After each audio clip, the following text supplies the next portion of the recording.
Anexado al examen teórico van a dar examen práctico. ¿En qué consiste el examen práctico? Dos casos clínicos con lo que estamos haciendo aquí en clase, ¿de acuerdo? Ese repaso práctico que hacemos con casos clínicos, es decir, parecidos, ¿verdad? Parecidos. ¿Qué es lo que van a dar? Signos, signos principales diagnósticos, ¿ya? De lo que estamos discutiendo todas las semanas, ¿ya? Por ejemplo, hoy día vamos a aprender cuánto un paciente está en ira. ¿Qué es ira? Insuficiencia respiratoria. Hay criterios. Yo, por ejemplo, les puedo poner la próxima semana, en el médico del 27, un paciente con COVID. ¿Qué se llama un paciente con COVID? Tenía insuficiencia respiratoria aguda, ¿no? ¿Qué más? Los síndromes parenquimales. ¿En qué consisten los síndromes parenquimales, muchachos? Los síndromes parenquimales consisten, por ejemplo, cuando hablamos de lesión del parénquima pulmonar, por ejemplo, la neumonía, ¿no? Pleurales, algo que ocupe la pleura. ¿Qué puede ocupar la pleura? Ya hemos dicho la semana pasada. Agua, pus. ¿Qué más puede ocupar la ya está. ¿Qué más puede ocupar, jóvenes? Aire, ¿no? Entonces, el derrame pleural, el neumotorácico son síndromes pleurales, ¿verdad? Y síndromes mediastínicos, ¿qué es el mediastino? Es un espacio virtual que está entre los pulmones, ¿no? ¿Qué contiene al mediastino, muchachos? El mediastino anatómicamente, recuerdan, divide en mediastino superior y mediastino inferior. El mediastino inferior tiene tres partes: anterior, medio, posterior, ¿no? ¿Qué hay en el mediastino anterior del corazón? ¿Qué hay en el mediastino medio? Sigue hablando de los grandes vasos. ¿Y qué hay en el mediastino posterior? La aorta, la vena cava, todas esas estructuras anatómicas que ustedes ya saben, ya han pasado. Vamos a hablar de día. Por ejemplo, en el síndrome súbito. En el síndrome, por ejemplo, mediastino medio, ¿qué puede haber? Una solución o sustancia que ocupe la pleura, el pericardio. ¿Cómo se llama eso? Derrame pericardio. ¿Y en qué puedo yo trasladarlo? Un paciente con pericarditis, ¿no? ¿Me dejo entender? Esos son los síndromes famosos llamados pericardios o mediastinales, ¿ya? Zonas que son ocupadas por sustancias que no son normales. Esos se llaman síndromes pericardios. ¿Ves? Ya, entonces, cada uno de ellos puede tener un caso clínico, ¿no? Yo puedo ponerles un caso clínico de COVID, por ejemplo, ¿verdad? ¿Qué tiene el COVID? Es una neumonía viral con ira. ¿Qué es ira? Insuficiencia respiratoria. ¿Cuáles serán los síntomas, por ejemplo, de ese paciente? Síntomas. Doctor, me falta el aire. ¿Qué más? Doctor, me duele la cabeza. ¿Por qué crees que le dolía la cabeza al paciente con COVID? Acumulación de CO2. Doctor, camino una cuadra y me desmayo. ¿Por qué crees que me falta el desmaya? Porque su oxígeno está normal, está abajo. Óxido celular. El cerebro deja de oxígeno, pum, se cae, se desploma. Entonces, esos son los síntomas que tiene el paciente. Ustedes tienen que reconocerlo en la historia y con ello vamos a formar síndromes. Por ejemplo, ¿qué síncope? Me desmayé, ¿no?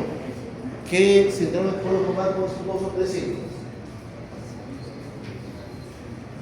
Síndrome de disneico, por ejemplo. 2, síndrome hipóxico, por ejemplo. 3, síndrome de 5. ¿Qué es el 5? Pérdida de la conciencia. Entonces voy a ver cómo ustedes pueden, por esos síntomas, armar síndromes. Mientras más síndrome pongas, mejor nota tendrás.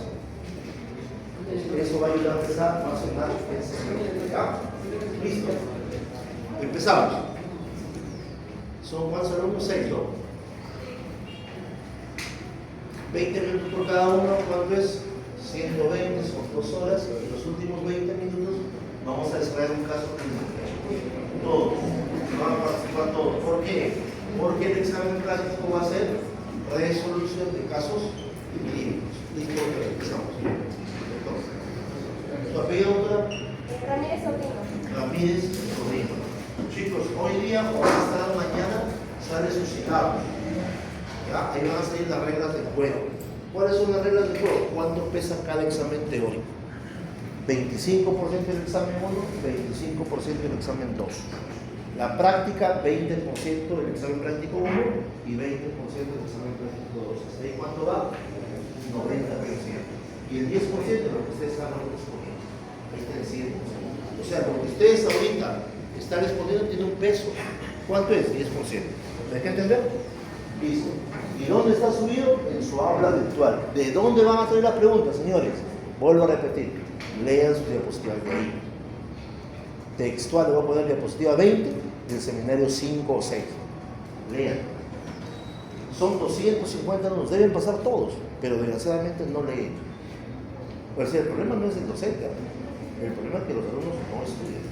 Y por eso tienen que desaprobar. La regla está clara.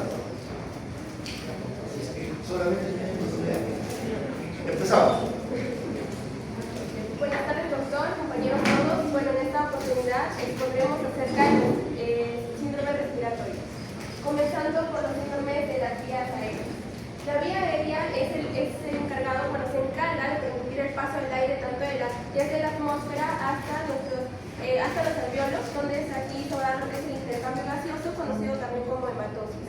Este sistema de transporte puede ser sitio de diversas enfermedades, las cuales muchas de ellas se caracterizan por la disminución del diámetro de los bronquios. Comenzando por el asma, tenemos el asma bronquial. El asma bronquial es una enfermedad de alta prevalencia crónica que se caracteriza por la inflamación de la vía aérea.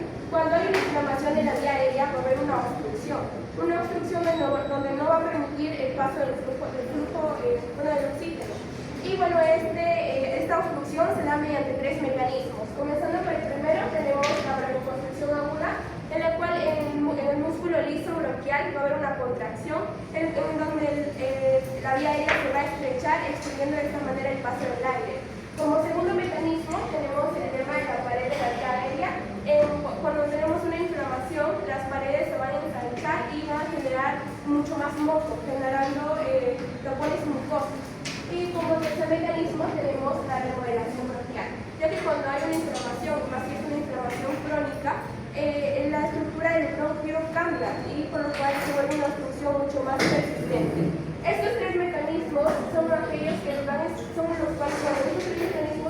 los que nos explican aquellos síntomas respiratorios que presenta el paciente, de los cuales los principales tenemos las sibilancias, la disnea y la tos, que van a variar en frecuencia y también van a variar en lo que es la intensidad. Pero ¿cómo se produce esta respuesta? Bueno, en el proceso inflamatorio van a participar 2 grupos de células muy importantes del sistema inmunológico. Tenemos los linfocitos TH2 y los neutrófilos. En los linfocitos TH2 van a producir interleucinas importantes, como por ejemplo tenemos interleucina 13 y 4, que van a formar lo que es el linfocito, van a estimular el linfocito B. Estos linfocitos B van a generar plasmocitos que van a generar hemoglobina E. Esta hemoglobina E se va a unir a un mastocito y se va a formar un mastocito sensibilizado. Entonces, cuando vuelve una vez a activarse por la leche, este mastocito sensibilizado se va a romper y va a liberar sustancias como la histamina, generando edema y broncoconstricción. Entra en conocidas tóxicas que van a empeorar la inflamación. Durante la interrogación se deben hacer preguntas específicas, ya que el asma suele aparecer en determinadas situaciones, como por ejemplo el asma inducida por el ejercicio y el asma ocupacional. En el asma inducida por el ejercicio suele darse durante o después del ejercicio. Su momento más intenso, también conocido como apnea, suele darse entre los 10 y 15 minutos y bueno, remite de manera espontánea a los 30 y 60 minutos. ¿Cuáles son los síntomas principales? De igual manera, sibilancias y tos. Por otra parte, tenemos el asma ocupacional, que como lo dice aquí, solo se presenta en el lugar de trabajo, por lo cual es necesario preguntar al paciente si esos síntomas de asma que tiene solo se da en el lugar de trabajo o desaparecen cuando se encuentra en vacaciones, ¿no? La prueba que certifica el diagnóstico vendría a ser la espirometría. En la espirometría hay dos criterios. Tenemos el criterio de obstrucción bronquial y el criterio de reversibilidad. En los criterios de obstrucción bronquial va a haber dos parámetros. Tenemos el volumen de respiración forzada en un segundo, que va a ser por debajo del 75%, y la capacidad vital forzada, que va a ser por debajo del 80%. Este vendría a ser la cantidad de aire expulsado, la cantidad total de aire expulsado por el paciente. Y en el criterio de reversibilidad, bueno, este se aplica una vez después de haber realizado la espirometría, ya que se administra al paciente broncodilatadores retardinérgicos como el salbutamol. Y como nosotros nos damos cuenta si esta obstrucción es reversible, cuando vemos una mejoría del 12-15% o de 200 mililitros de volumen expiratorio forzado. A ver, chicos, ¿cómo viene un paciente con asma? Los tres síntomas cardinales. Todos, ¿no? Vienen con tos todo el día, toda la noche. ¿Qué más? Me falta el aire. Y otro síntoma importante es que cuando nosotros escuchamos el tórax que hay, sibilancias. ¿Cómo, con qué examen de semiológico puedo escuchar los sibilancias? Inspección, palpación, percusión o auscultación. Con la auscultación, hay que examinar y comparar los tres.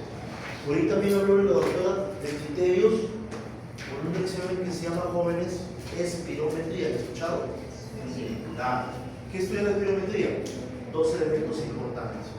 Uno de ellos es el método, que es el volumen expiratorio forzado en el segundo, y la capacidad vital forzada. ¿Sí? Si esa división es menos de 0,7, ¿qué es? Patrón obstructivo, asma. Pero ¿qué pasa si esa división es más del 80%? Normal, ¿no? Es lo normal. ¿Qué pasa si esa división es más del 80%? Estamos hablando de otro patrón que ya no es el de clase, es otro. ¿Cuál es? Restrictivo. ¿Quiénes tienen ese patrón? Eso tienen que saber ustedes. ¿Quiénes tienen el patrón restrictivo? El EPIT. ¿Qué es el EPIT? Enfermedad pulmonar intersticial difusa. ¿Ya? La fibrosis pulmonar. Eso tiene la división, repito, P1 entre CBF. ¿Qué es CBF? Capacidad vital forzada, ¿no? Más de 80%. Pero en el asma que están hablando, los doctores que tienen esta división, igual, mayor o menor, joven. Acá está menor, por debajo. Ojo, el 75%. ¿Y cómo lo compruebo? Yo le saco un monitor de espirometría, me dice 60%, por ejemplo. Y en 20 minutos yo le aplico 2 o 3 packs de salbutamol. Es el test que está abajo, el test de beta 2. Eso se llama test de reversibilidad. Y luego de media hora le hago otra espirometría. Y este aumenta en el 20%. Si salió, por ejemplo, el 60%, ¿cuánto debe aumentar más? 2. O sea, a la media hora le vuelvo a hacer otra espirometría y me salió, por ejemplo, el 7,5. ¿Es reversible o no es reversible? Claro, porque 60 más 12 es 7,2. ¿Pasó 7,5? Ah, sí, pasó el 20%. ¿Me deja entender? Es un asma comprobado. ¿Me deja entender? Esa es la prueba de reversibilidad. Sí, doctora.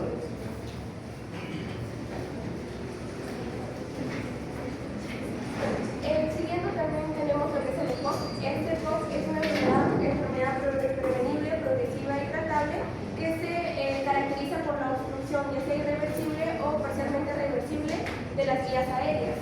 ¿Qué es lo que provoca un EPOC? Bueno, principalmente sustancias irritantes o nocivas. Una de ellas, bueno, las principales, vendría a ser el humo del tabaco, también por factores genéticos o alteraciones tanto en el crecimiento como en el desarrollo pulmonar. Hay 3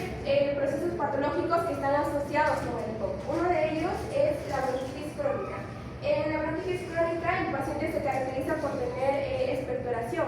Y bueno, suele tener una disnea que aparece tardíamente, que presenta también cianosis, presenta hipoxemia, y esta hipoxemia puede llevar a haber una policrobulia, ya que se aumenta la producción de plaquetas.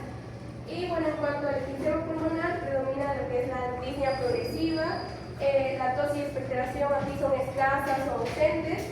Los pacientes son delgados con tórax en tórax. Ahora, según la clasificación del GOL, tenemos que el EPOC se clasifica en 4 estadios. Tenemos el estadio 1, que es el EPOC leve, en el cual su volumen de respiración forzada de un segundo es mayor al 80% de lo previsto. Aquí el paciente suele tener tos crónica y esputo. En el caso del estadio 2 tenemos el EPOC moderado, que va desde el 50 a 80% de lo previsto. Aquí el paciente comienza a tener dificultad para respirar, disnea, y también suele tener también tos crónica, ¿no? En el estadio 3, que es el EPOC severa, va desde el 30 al 50%. Aquí el paciente comienza a presentar fatiga. Y en el estadio 4 tenemos que es el EPOC severa, muy severa, que es menor al 30%. En cuanto a las manifestaciones clínicas, podemos ver que en el tórax se observa el signo de Hover, en el cual en una inspiración normal, las paredes laterales de las varillas costales se desplazan hacia afuera y hacia arriba, pero en el caso de un EPOC se van hacia la línea media, como se puede observar en la imagen. Además, en las extremidades se observa la artropatia, que vendría a ser el alargamiento de las falanges distales, y también la pérdida del ángulo de la uña, la cual se denomina dedos del palillo del tambor. Y bueno, también tenemos lo que es la bronquiectasis. La bronquiectasis es una enfermedad que se caracteriza por una dilatación persistente de los bronquios.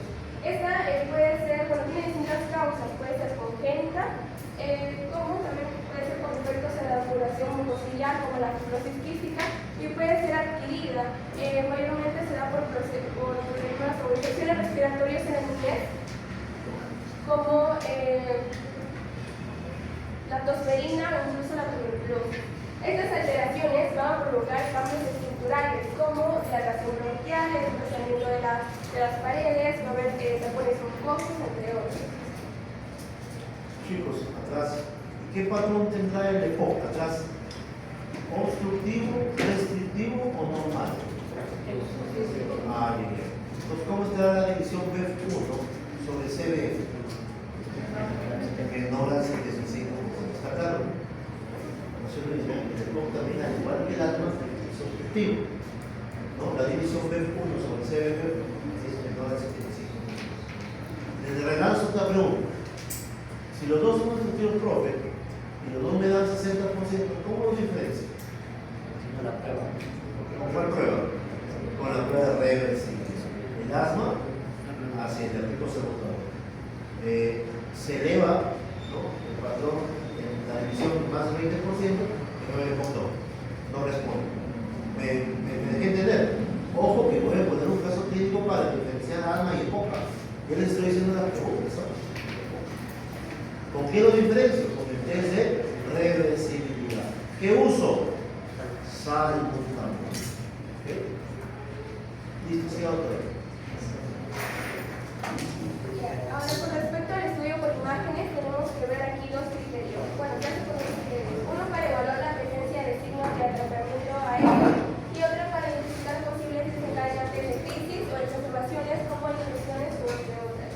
Los signos radiológicos característicos del sistema pulmonar van a incluir una horizontalización de la costilla. Normalmente las costillas están en dirección hacia abajo, pero en el caso de un enfisema como el tórax está muy expandido, las costillas suelen ser más horizontales.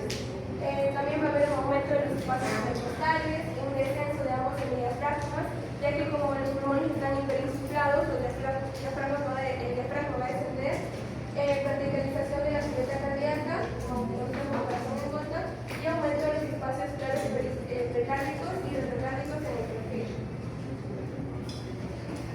Ahora le doy pase a mi compañero. Bien, mis compañeros, voy a explicarles acerca de los síndromes parafismatosos pulmonares. Bien,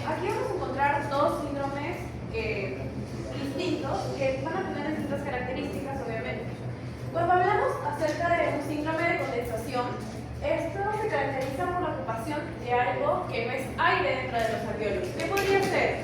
Pus, sangre, células, líquido, entre otras cosas. Y obviamente no va a permitir lo que sería el intercambio gaseoso. Cuando hablamos de un síndrome intersticial, esto se refiere a un compromiso del intersticio pulmonar, generando ¿qué? Un engrosamiento y alteración del tejido del sostén del pulmón. Bien, yo les voy a explicar acerca de los síndromes de condensación. El primero aquí es la neumonía, que se da por una inflamación del parénquima pulmonar por una infección. Esto va a producir que un exudado alveolar. ¿Cómo se va a manifestar en nuestro paciente? Bueno, va a presentar fiebre, tos, ya sea con o sin expectoración. También va a presentar dificultad para respirar, disnea, taquipnea, y obviamente esto que va a ocasionar en el paciente no va a estar feliz, saltando, ¿no? Sino va a estar como que en un mal estado general. Y hay que tener en cuenta que todos los pacientes no van a tener la misma presentación. Qué sé yo, un joven de 30 años, muchos pacientes con neumonía pueden tener otras comorbilidades o también puede que tengan EPOC y esto va a empeorar su situación. Bien, dentro de la etiología, bueno, las causas de la neumonía puede ser bacteriana, puede ser ya sea típica o atípica. Dentro de la bacteriana típica está el Streptococcus pneumoniae o también conocida como neumococo. Y cuando nos referimos a la neumonía atípica, van a ser por Mycoplasma pneumoniae o por Candida pneumoniae. Y la vírica, que van a ser por virus respiratorio sincitial, por influenza, por parainfluenza y por adenovirus. Bien, ahora les voy a explicar cómo veríamos un paciente con neumonía típica. Va a presentar fiebre, dolor torácico y tos con expectoración erumbosa. ¿A qué me refiero con expectoración erumbosa? Bueno, básicamente el paciente va a expectorar una flema verde y un poco marrón. Y también tenemos que tener en cuenta que el paciente con neumonía típica va a presentar algo muy característico, que son facies neumónicas. Las mejillas un poco sonrojadas y herpes labial. En cuanto a la neumonía atípica, no va a presentar un síndrome de condensación similar a lo que ya mencioné, sino que el paciente puede presentar tos seca, diarrea, vómito, febrícula y cefalea. Y también mialgias. Las bacterias frecuentes de una neumonía atípica son el Mycoplasma pneumoniae, Coxiella, Eubnetic, Legionella, Pneumophilia, entre otras. Y hay que distinguir bien qué bacteria es para poder darle un adecuado tratamiento, si no, no va a salir del cuadro de neumonía del paciente. Dentro de los patrones radiológicos, acá podemos observar algo muy notorio, que en una radiografía de tórax se puede ver la composición de esta parte del pulmón derecho. Y en esta tomografía computarizada podemos ver la opacidad en la parte de aquí. Bien, los patrones que podemos encontrar en la neumonía van a ser patrón alveolar, que es una consolidación lobar segmentaria, broncograma aéreo y también un derrame pleural posiblemente. Y dentro del patrón intersticial vamos a ver infiltrados periciales difusos, atrapamiento aéreo y atelectasis. Bien, una telectasis. ¿En qué consiste esto? Bueno, es la disminución del volumen pulmonar por colapso parcial o total del parénquima. Esto se produce por una pérdida de aire en los alvéolos. Acá podemos observar como los alvéolos normales, vacíos, donde bueno, va a estar el aire y acá un alvéolo colapsado. Bien, en la telectasis hay 4 tipos. Principalmente está la obstructiva, que obviamente su nombre lo dice, va a ser causada por una obstrucción de la vía aérea. También va a estar la pasiva, que es la por la compresión, ya sea de un derrame pleural o de un neumotórax. La cicatricial, que puede ser por la fibrosis pulmonar o por alguna secuela de la tuberculosis, por ejemplo. Y la adhesiva, por la disminución del surfractante pulmonar. Bien, ahora les voy a hablar acerca de la telectasia obstructiva, que es la más común, que la que vamos a observar muchas veces. Puede darse de manera intrínseca, ya sea por un tapo mucoso, un cuerpo extraño, un arroz o algún elemento que pueda aspirar, o un tumor endobronquial, o la extrínseca, que puede darse por tumores, adenopatías o masas mediastínicas que puedan cerrar el flujo aéreo. Dentro de los signos radiográficos podemos observar una disminución del volumen del tórax. Acá podemos observar esta radiografía donde es evidente que aquí está un poco más comprimido y esto está más grande. La elevación del diafragma, también la desviación mediastínica, la retracción costal y la hiperinsulación compensatoria. ¿Por qué vamos a ver esto? Es que como el parte del pulmón dañado no va a permitir, digamos, el intercambio gaseoso, nuestro cuerpo sí o sí va a requerir oxigenación. Entonces, ¿qué va a hacer? La parte sana va a hacer el trabajo de la parte dañada. Y dentro de las complicaciones de la icterectasia, vamos, obviamente, la hipoxemia, la insuficiencia respiratoria, y también podrían darse casos de neumonía obstructiva por acumulación de secreciones.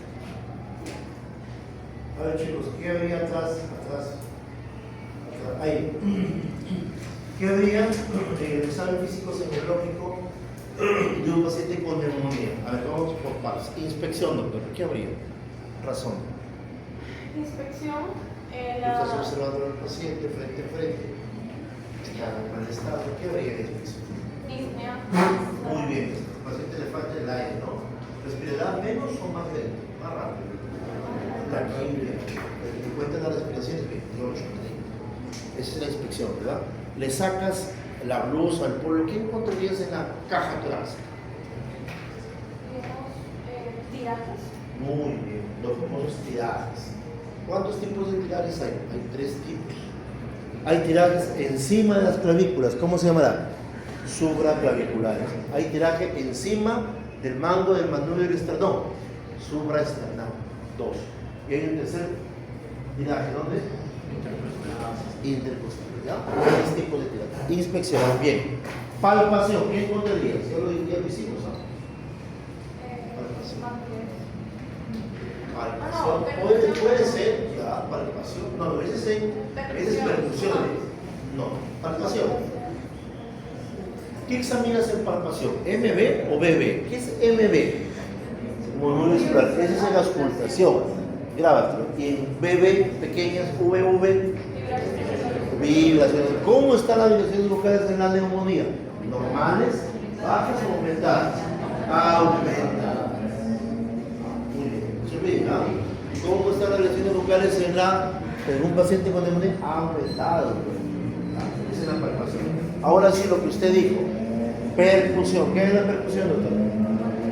Matidez. ¿En dónde? En zonas donde no debe haber.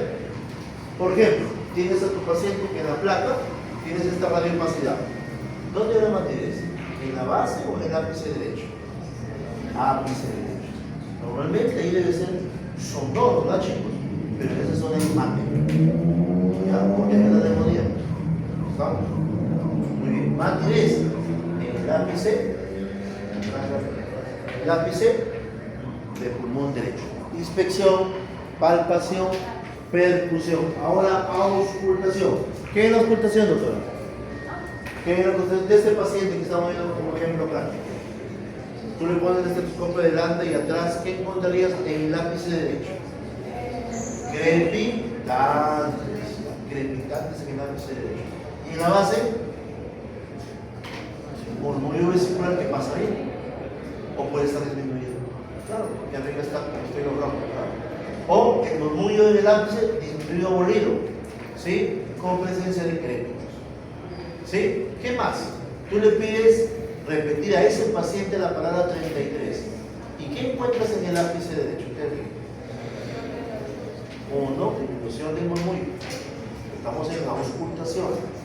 Vibraciones vocales, doctora, no se ve en la auscultación. ¿Dónde se ve la vibración vocal en cuerdas? No se confunde. Palpación, palpo es diferente por lo tanto estetoscopio. Que no se me va a ver bien claro eso, que tiene que ser diferenciado. En palpación hay vibración. En auscultación hay murmullo vesicular diferente. No se equivoque. ¿Se entendió, chicos? ¿Qué más? ¿Qué pasa? Como te dije yo le pongo el estetoscopio en el ápice derecho de este paciente. ¿Y qué encuentro a la auscultación en esa zona de neumonía? ¿Qué han encontrado? Muy bien, aumento de la palabra que yo cuchicheo. ¿Cómo se llama ese ciclo? Pectoriloquia afro. Pectoriloquia afro. ¿Ya? Entonces, ¿qué hay en la zona, repito, del ápice? Pectoriloquia afro. ¿Qué es eso? ¿Cómo se come, doctor? Aumento del sonido, digamos así, de la voz con el estetoscopio. ¿Sí, doctor? Muy bien, no se olviden. Los 4 pasos que hay en una neumonía. Seguimos.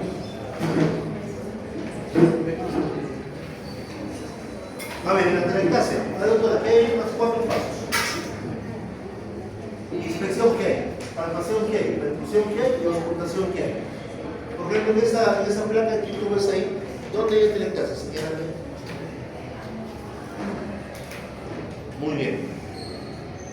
No, todavía, doctor. Esta zona que tú ves acá, chicos, yendo de aire, es una zona colapsada. Es una zona con atelectasia. Por ejemplo, hay un bronquio cerrado, no pasa el aire y se colapsa esa zona. ¿Qué hay en la inspección, doctora? A ver, ¿la escuchamos? En la inspección podemos notar que la capa torácica está simétrica porque una parte va a Muy estar... bien, una asimetría torácica. Si es del lado derecho, hay el pulmón derecho o la parte del pectoral derecho no se expande, ¿verdad? Y yo les enseñé la semana pasada que cómo lo examino al paciente para que yo vea que no hay una buena distensibilidad de los pulmones. ¿Cómo se llama eso? Tiene un nombre. ¿Se ha hecho la semana pasada? Se llama amplexación, muchachos. Amplexación. ¿Qué pasa en la amplexación de un paciente con atelectasia? ¿Habrá una buena distensión del pulmón derecho? No. Muy bien, ¿pero qué estoy? ¿Estoy inspeccionando o estoy palpando? Palpando, esa es la palpación. Y en la auscultación y en la percusión, doctor, el tercer paso, ¿qué hay en la zona del pulmón derecho de ese paciente? ¿Mantidez y agua? En la zona derecha ¿Ah? va a ser sonoro. Muy bien, hipersonoridad. Ah, en la palpación, hipersonoridad. ¿Y en la auscultación?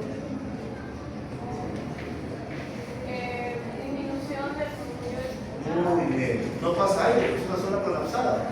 Disminución o abolición del murmullo vesicular. ¿Ya, chicos? Muy bien, no se olviden esos 2 exámenes físicos de la neumonía y de la telectasia.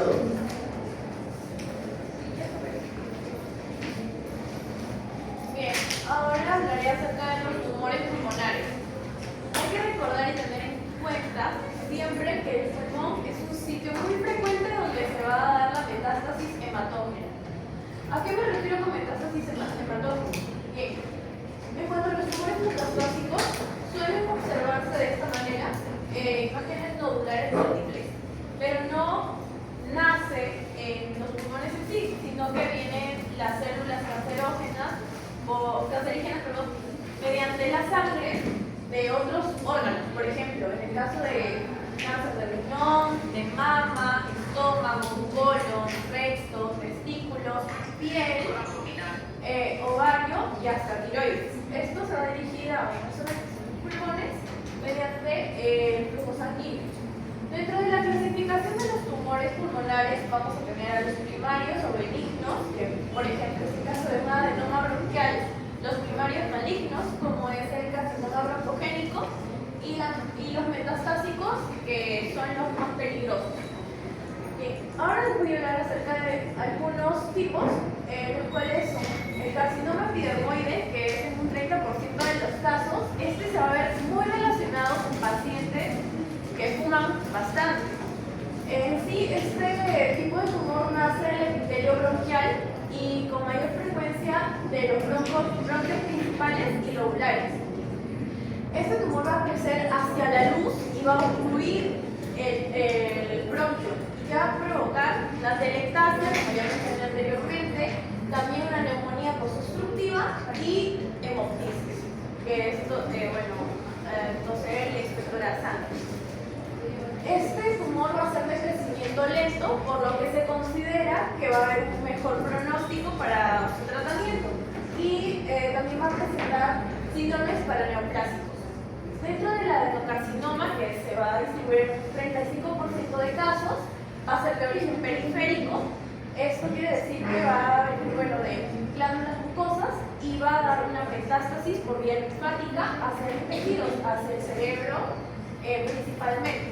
Esto tiene un mal pronóstico porque su diseminación es bastante rápida. Es por eso que debe ser detectado rápidamente, si no, no va a poder solucionarse este tipo de tumor.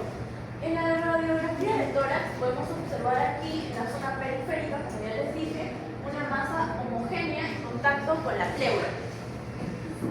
Dentro de otro tipo de tumor viene a ser el carcinoma de células pequeñas, que es un 25% de los casos. Este también está asociado con el tabaquismo y se va a localizar en los bronquios gruesos y va a comprometer vasos submucosos. Este crecimiento rápido, por lo tanto, eso quiere decir que puede darse una metástasis precoz. ¿Hacia qué órganos? Hacia el cerebro, hígado, glándulas suprarrenales y hasta hacia los huesos.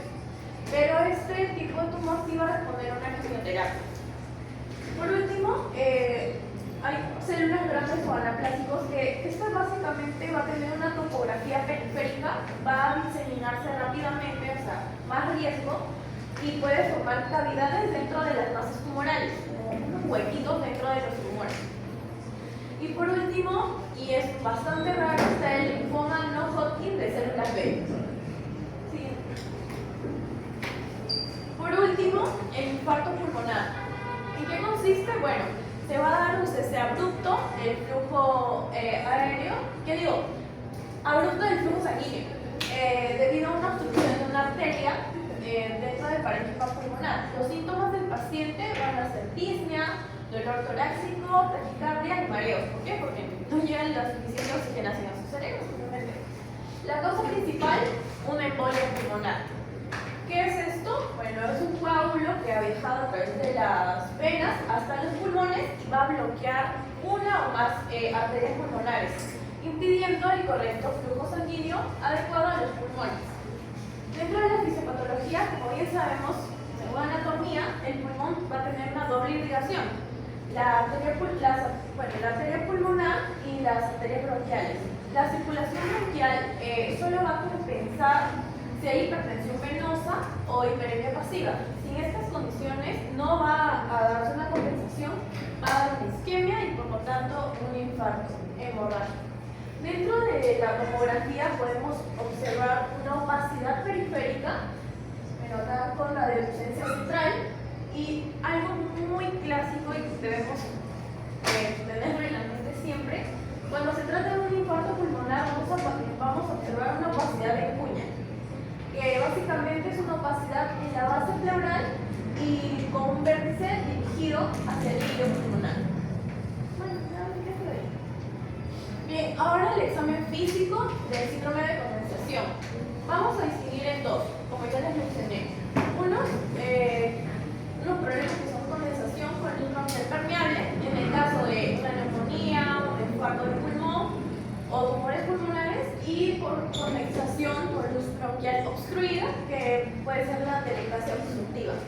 Bien, cuando es permeable, en la inspección vamos a notar una disminución de la distensibilidad pulmonar. En cuanto a la palpación, vamos a observar una disminución en la expansión torácica en la zona de condensación, ya sea frente a la parte izquierda o a la parte derecha. Y también vamos a notar las vibraciones vocales aumentadas, porque el tejido compacto va a facilitar la conducción del sonido. En cuanto a la percusión, vamos a percutir al paciente y vamos a notar matidez o submatidez si la lesión está más allá de los 6 centímetros de la zona de percusión, o también podemos sentir sonoridad.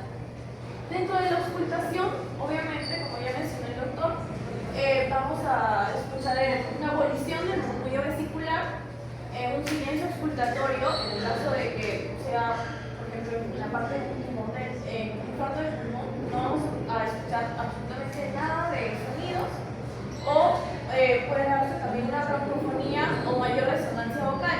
Y lo que mencionó también la pectoriloquia, que va a ser una percepción clara del sonido de la voz, lo cual normalmente cuando una persona está sana no se va a escuchar bien la voz, pero cuando una persona tiene o neumonía o algo mismo se va a escuchar un poquito más clara la voz al auscultar. Cuando nos referimos a una condensación por luz labial obstruida, en la inspección vamos a notar una disminución de la distensibilidad pulmonar, también una alteración en el patrón de respiración, ya sea taquipnia o hipopnia. En cuanto a la palpación, vamos a notar una disminución de la expansión torácica. En la percusión vamos a notar rapidez y en la auscultación, el murmullo vesicular va a estar abolido, vamos a también notar un silencio auscultatorio y también puede darse un derrame pleural, cual no vamos a escuchar nada en esa zona. En la inspección, además de ver la parte torácica, tenemos que tener en cuenta la parte de afuera. En el caso de que sea un tumor, pueden haber abovedamientos torácicos. Y en el caso de, por ejemplo, una fibrosis o una telectasia, vamos a ver retracciones en la parte torácica. Además de, como ya les mencioné, en una neumonía podemos ver el enrojecimiento de las mejillas y también la herpes labial. En la auscultación va a haber algo llamado soplo tubárico, que básicamente es la transmisión del ruido laryngotraqueal hasta la periferia del pulmón, favorecida por la condensación del espacio aéreo con luz bronquial. Y bien, como, bueno, este es un resumen que deberíamos tener bastante claro para que no haya la necesidad de tal vez hacerle muchas pruebas al paciente, sino que simplemente con una examinación de nosotros mismos podemos distinguir o al menos tener una noción de con qué nos estamos encontrando, si es una neumonía, un derrame pleural o una telectasia.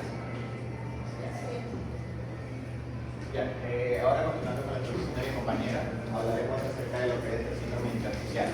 Para empezar, debemos de saber en qué consiste lo que es un síndrome intersticial, que básicamente debemos de saber que la ubicación anatómica del proceso patológico es en el intersticio pulmonar. Este intersticio pulmonar es el espacio comprendido entre la membrana basal de las células del revestimiento alveolar y las células endoteliales de los capilares. Aunque, si bien en este proceso patológico ocurre lo que es el intersticio pulmonar, luego la enfermedad va a terminar comprometiendo tanto el espacio aéreo y la dosilatura. Debemos de saber primero lo que son las etapas evolutivas de la enfermedad del intersticio pulmonar. Tenemos acá, como se puede ver, que la lesión pulmonar va a provocar una alveolitis, que sería la fase 1, que se muestra en lo que es una tomografía computarizada en forma de vidrio melanizado. Continuando, va a inducir lo que son las alteraciones celulares del tejido conjuntivo e infiltración, pasando a ser una fase 2. En cuanto luego va a continuar con una posterior fibrosis del intersticio pulmonar, que esta ya sería una fase 3, hasta evolucionar al llamado pulmón terminal, que sería una fase 4. Y que básicamente tanto la fase 3 como la fase 4 van a pasar a ser irreversibles y no se van a modificar con el tratamiento. En cuanto a las enfermedades pulmonares intersticiales difusas, también conocidas como EPI, se han reunido en 3 grupos bien definidos para facilitar lo que es estudio. Tenemos las neumonías intersticiales idiopáticas, enfermedades primarias del intersticio pulmonar y de causa conocida. En cuanto a las neumonías intersticiales idiopáticas, son básicamente una etiología desconocida, que a su vez van a clasificar según criterios clínicos, radiológicos y anatomopatológicos. En la clasificación del libro Argente tenemos la neumonía intersticial usual, neumonía intersticial aguda, neumonía intersticial no específica, bronquiolitis respiratoria con enfermedad pulmonar intersticial, entre otras. En las enfermedades primarias de intersticio pulmonar, que básicamente, aunque son idiopáticas, presentan lo que es una clínica e histología bien definidas, como sarcoidosis, proteinosis alveolar,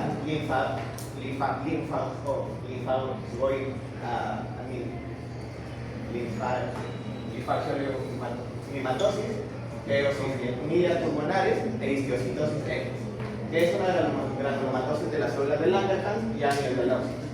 Y por último, las de causa conocida, que son unas enfermedades de colágeno, como puede ser el lupus eritematoso sistémico, esclerodermia y el síndrome de la antisintetizada. Esas patologías, chicos, dan neumonías intersticiales, no son raras. Por ejemplo, un paciente con AR, ¿qué es AR? Artritis reumatoide, hacen neumonías intersticiales. ¿Por qué? Estos pacientes tienen anticuerpos que se dirigen a lesionar a nuestro propio parénquima pulmonar. Que dicen que tener estas patologías, ¿me entienden? ¿Ya? Y decirlo.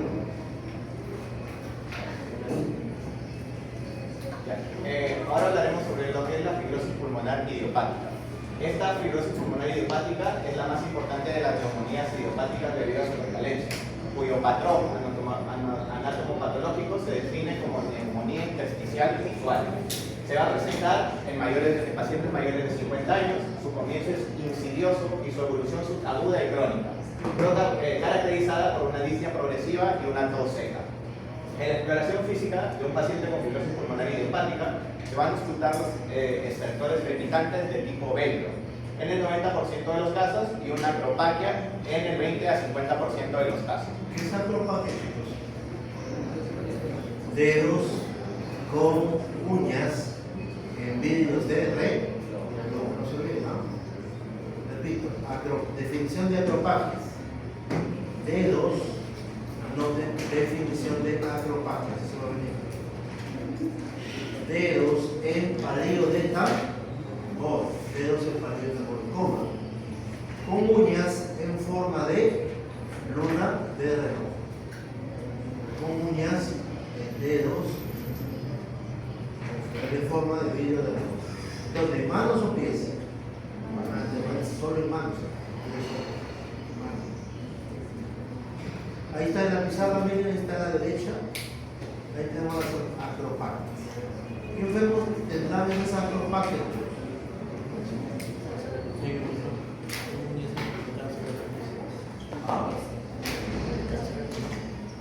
Uno, un paciente con cáncer de pulmón. Otro, están diciendo hígado. En pacientes con síndromes intersticiales.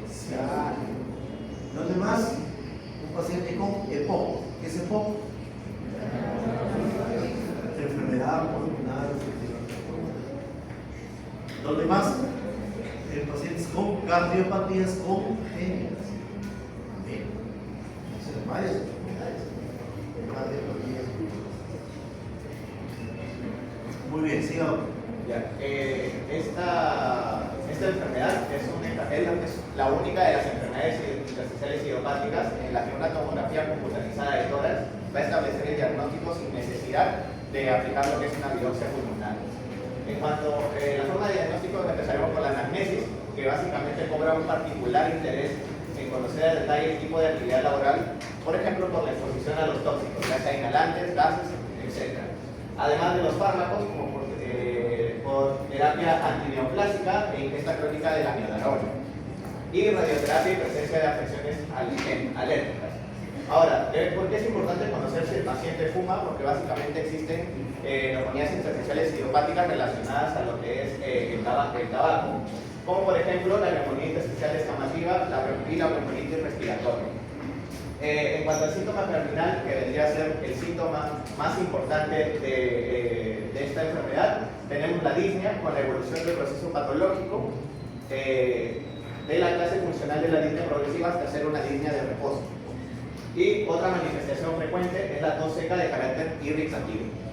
En cuanto al examen físico, empezaremos por lo que es la inspección. En cuanto a la inspección, se va a poder observar lo que es un patrón respiratorio de tipo restrictivo, es decir, una taquimia con una hipopnea.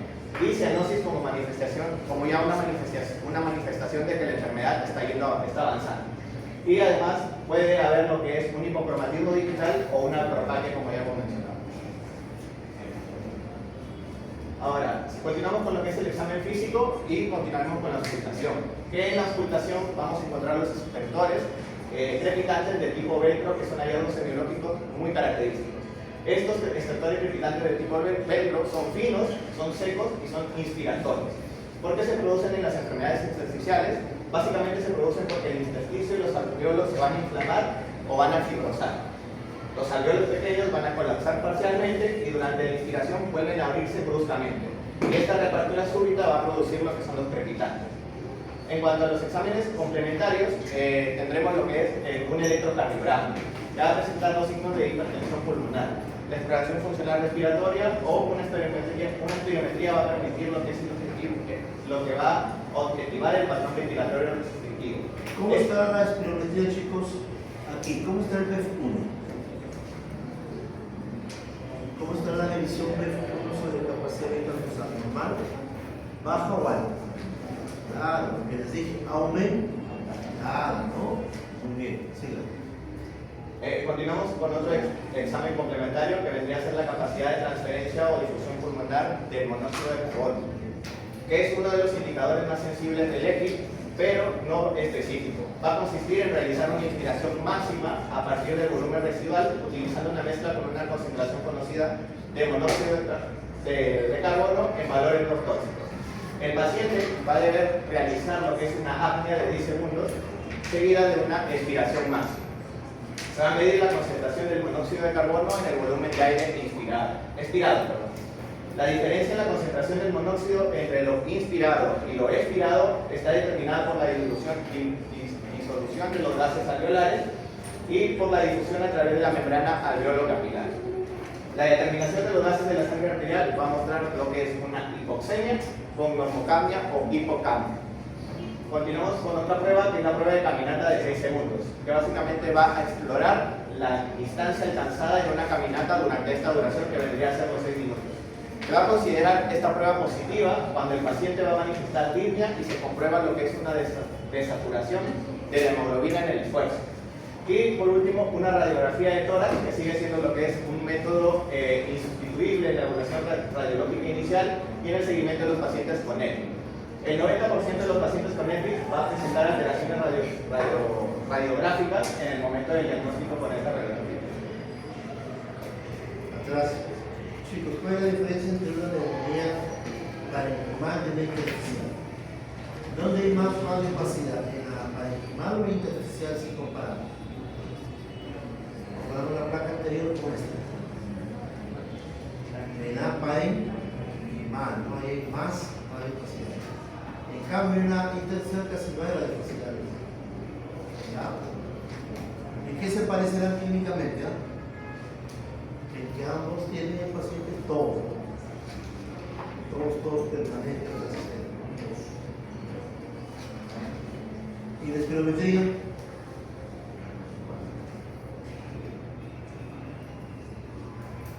¿qué pasa con la espirometría? ¿Es al contrario o es igual que las obstructivas? Al contrario, las obstructivas está bajo la división, la intersticial restrictiva está aumento.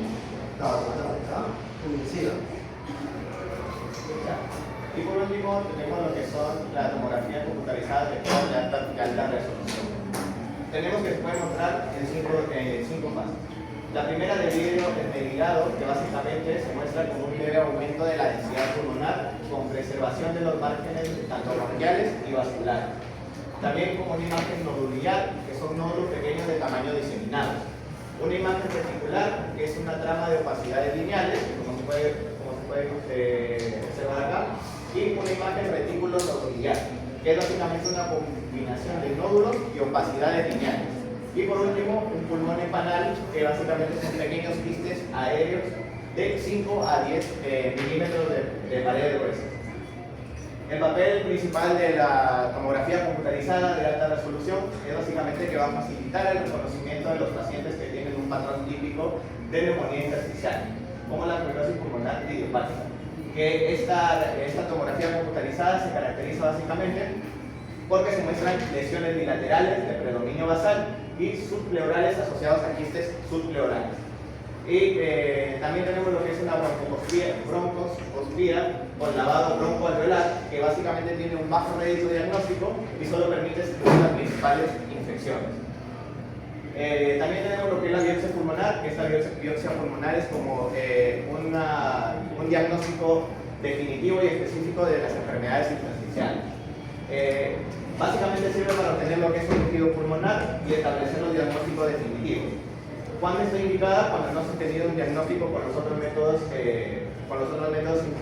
implementados, como vendría a ser la tomografía computarizada. Y Y se descartan nuestros diagnósticos porque cuando la biopsia transbronquial descarta diagnósticos alternativos como infecciones, enfermedades granulomatosas y la linfagitis carcinómata. Bueno, ahora para continuar con lo que... ¿Apellido? Córdoba Rodríguez. Ya. El que sigue, ¿cuál es su apellido? Rodríguez Fernández. Ya lo dices. Ya, ok. Ahora para continuar con lo que es la exposición voy a hablar sobre lo que son los síndromes pleurales. Neumotórax. Este es otro síndrome, chicos, importante.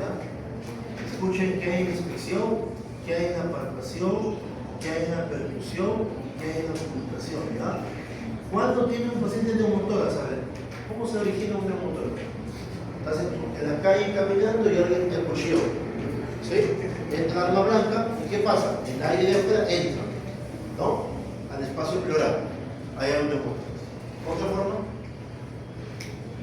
se rompe una bula cuando un paciente tiene tuberculosis. Se rompe y hay aire, ¿no? En el espacio pleural. ¿Qué hay? Neumotórax. Por ejemplo, en el gráfico, miren, ahí está bonito. En el pulmón colapsado, ¿qué hay afuera del pulmón colapsado? Negro, aire. Ya, a ver, doctor. Ya, bueno. Ok, conocemos al neumotórax como la presencia de aire entre las dos hojas pleurales, tanto la visceral como la parietal, ¿no? Ahora, esto se produce principalmente cuando hay una solución de continuidad de la pleura, es decir, provocada por alguna perforación o alguna ruptura que haya causado una patología a nivel de lo que es la pleura, ¿no? Esto nos puede indicar básicamente que el estado del colapso pulmonar, ya sea parcial o total, principalmente debido a su factor de elasticidad. Ahora, los neumotórax pueden ser causados como por algunas enfermedades pulmonares previas, pero también pueden ser ocasionadas por algunos procesos traumáticos que ya sean accidentales o también pueden ser iatrogénicos, es decir, provocados por una actividad involuntaria por un personal de salud, como en el ejemplo de una biopsia pulmonar en la que haya habido una perforación, ¿no? Ahora, los neumotórax tienen diferentes subtipos. Entre los que voy a hablar principalmente está el neumotórax espontáneo, también conocido como neumotórax primario. Y lo que nos menciona la gente es que este tipo de neumotórax principalmente se da en personas ya sean adultas, jóvenes e incluso se ha llegado a dar casos de personas que son adolescentes, con algunas características de por medio, como por ejemplo la presencia de cuerpos longilíneos, la presencia de hábitos tabáquicos y también en pacientes con astenia. Ahora, la gente nos menciona que ante la presencia de un dolor torácico lateralizado que esté presente tanto en la fase de relajación como de actividad física y que esté relacionado con pacientes adultos, jóvenes o adolescentes, es motivo importante para descartar lo que es un neumotórax espontáneo. Ahora, para hablar de lo que es su fisiopatología, lo siguiente, la fisiopatología de lo que es el neumotórax, principalmente es, en diferentes estudios a través de tomografía computarizada se ha logrado observar que hasta el 89% del caso de pacientes con neumotórax está provocado por la ruptura de bulas. ¿Y qué son las bulas? Las bulas son unas especies de ampollas o vesículas con contenido de aire que están principalmente ubicadas a nivel del ápice pulmonar. Ahora, y en lo que va a causar en su ruptura va a causar directamente lo que es un neumotórax espontáneo. Ahora, la gente también nos menciona que hay diferentes formas por las cuales se pueden producir este tipo de bulas. La principal es la que nos menciona que a nivel de lo que es el ápice pulmonar existe la presión transpulmonar es mucho mayor que a diferencia de otras regiones del pulmón, lo cual puede provocar que haya una hiperplasia de lo que es una hiperextensión de lo que es los alveolos que pueda provocar directamente lo que son las bulas. También se nos menciona que en algunos pacientes con presencia de astenia, la perfusión sanguínea a nivel del ápice pulmonar es bastante reducida, lo cual puede llegar a causar diferentes cuadros de isquemia, lo cual puede provocar también la presencia de bulas. También se la ha relacionado con algunos trastornos genéticos, como por ejemplo en el síndrome de Marfan, que es un síndrome característico por la alta producción de fibrina, la cual puede dañar la estructura morfológica de diversos órganos y en este caso como sería el pulmón. Los neumotórax espontáneos pueden ser unilaterales o bilaterales. Generalmente los bilaterales están relacionados con pacientes que han tenido enfermedades pulmonares previas. Ahora, lo que son las manifestaciones clínicas, esto va a depender de acuerdo a la gravedad del neumotórax. Recordando lo que nos dice la gente, que se puede dividir en neumotórax pequeños, medianos, grandes o también llamados complicados. Los neumotórax pequeños, principalmente estos pueden ser asintomáticos, o pueden traer algunos síntomas como lo que son dolores pleuríticos, en especial el dolor de puntada de costado, que es un dolor a nivel axilar y que aumenta con la presencia de la tos y también en las respiraciones profundas. Esto también puede provocar cuadros de disnea en pacientes con enfermedades pulmonares previas. Ahora, la presencia de aire a nivel de lo que es el espacio pleural puede provocar daños a nivel de lo que es la capacidad pulmonar y también puede alterar lo que es la relación ventilación-perfusión, causando algunos niveles de hipoxemia.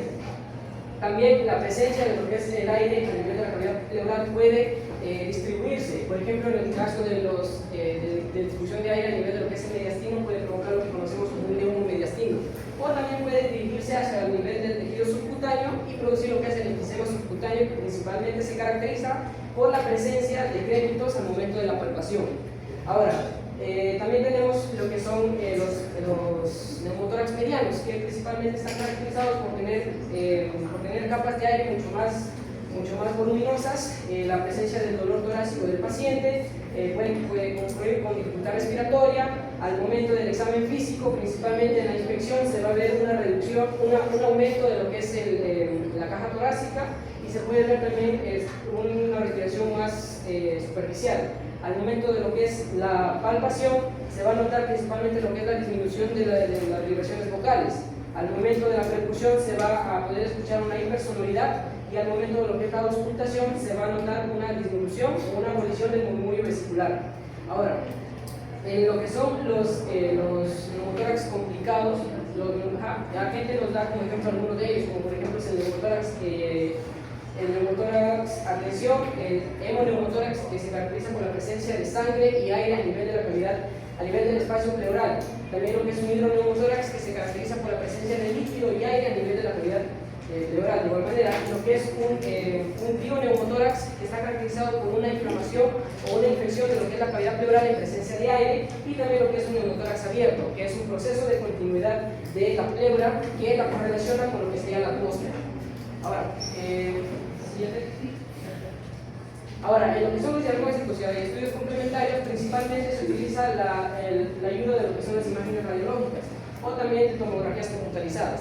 En este caso, de lo que son las imágenes radiológicas, lo que se va a ver principalmente es una hiperclaridad o la disminución del volumen del parénquima pulmonar, también una disminución de lo que es la trama vascular y también va a haber también se va a poder ver lo que es la curvatura del pulmón colapsado. Y en las tomografías se va a poder ver un mayor campo de definición, ¿no? Siguiente.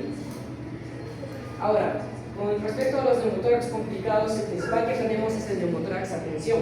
Y la gente nos dice que este tipo de neumotórax es el neumotórax más complicado que se ha registrado y que como parte de su fisiopatología se trata de una solución de continuidad de la pleura, pero que en este caso funcionaría como una válvula unidireccional, es decir, que permite el flujo de aire desde los alveolos hacia el espacio pleural, pero que impide el retorno de este a los pulmones y posteriormente sea eliminado ese aire, lo cual va a causar una acumulación excesiva de aire a nivel de la cavidad pleural y esto puede aumentar progresivamente lo que es la presión intratorácica, también causando lo que es la movilización del mediastino hacia el lado no afectado. También puede comprimir lo que son grandes vasos como la vena cava superior, vena cava inferior y también la compresión de lo que es el corazón. La compresión de estos grandes vasos va a producir que haya un menor retorno venoso de sangre hacia el corazón, lo cual va a provocar posteriormente una depresión de lo que es el gasto cardíaco, provocando una hipotensión, llegando a cuadros de shock y produciendo quizás hasta la muerte del paciente. Ahora, de acuerdo a lo que son el diagnóstico, es principalmente clínico, ya que se trata de una emergencia. Y el uso de imágenes radiológicas está indicado solo en pacientes de acuerdo a su estado.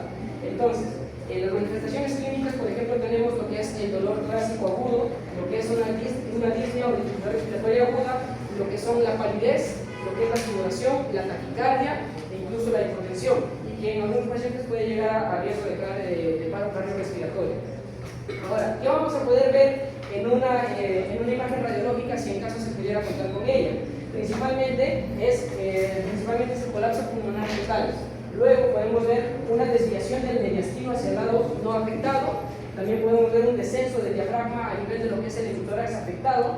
Y también se va a poder observar un aumento de lo que es el diámetro de los espacios intercostales.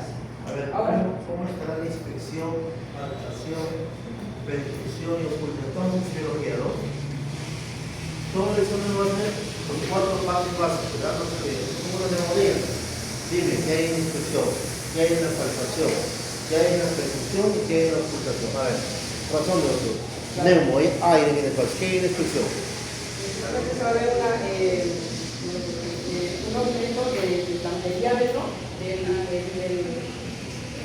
¿Cómo se llama? claro, ¿Qué está haciendo ahí? Una taquilla, ¿no? Frecuencia respiratoria aumentada con una respiración superficial también. En la palpación. La palpación es.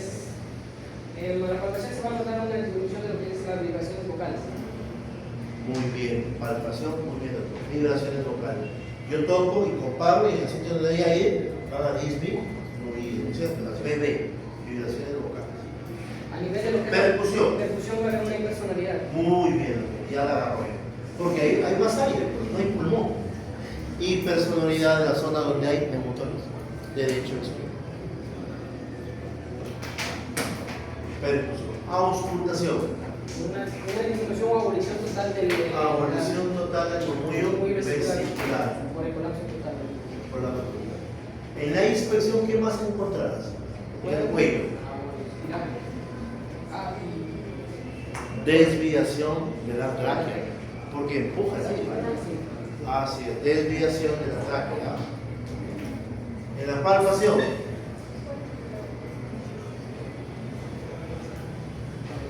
Lo dije. Como acaba de la auscultación, pero ya pues. Muy bien, seguimos. Muy bien. Ya, ok, y también la gente nos menciona un manejo inicial que es la administración de una vocal, principalmente para disminuir lo que es la presión intratorácica a través de la liberación de aire. Siguiente. Ahora, en lo que son otras complicaciones del neumotórax, podemos tener, por ejemplo, lo que es un edema pulmonar por la expansión, que es un proceso pocamente visto, pero cuando se ve, es principalmente en pacientes que estén pasando a través del proceso de drenaje, ya sea de un neumotórax, de un derrame pleural, o incluso también en la fase de recomposición de una atelectasia. Lo que se va a ver en estos pacientes principalmente es la insuficiencia respiratoria acompañada de hipoxemia y también con el que encontramos el infiltrado radiológico.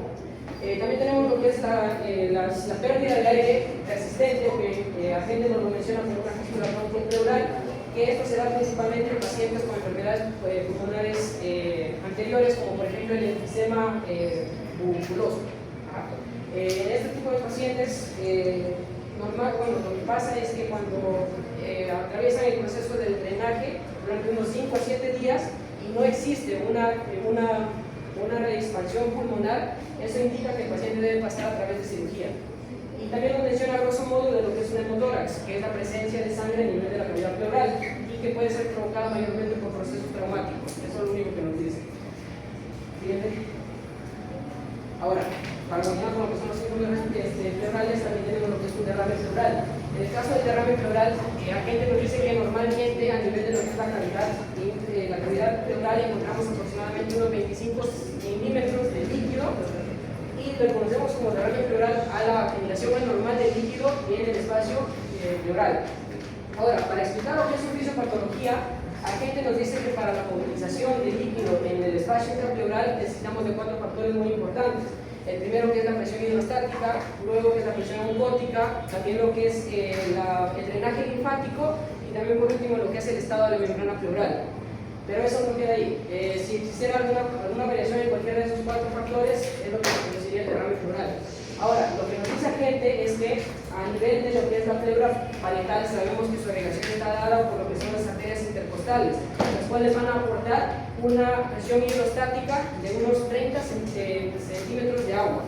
Y en lo que sería el espacio intrapleural nos da una presión negativa de menos 5 centímetros de agua, lo cual entre ambos genera una presión hidráulica neta de unos 35 centímetros de agua, lo cual influencia a la liberación de líquido hacia lo que sería el espacio, pleural.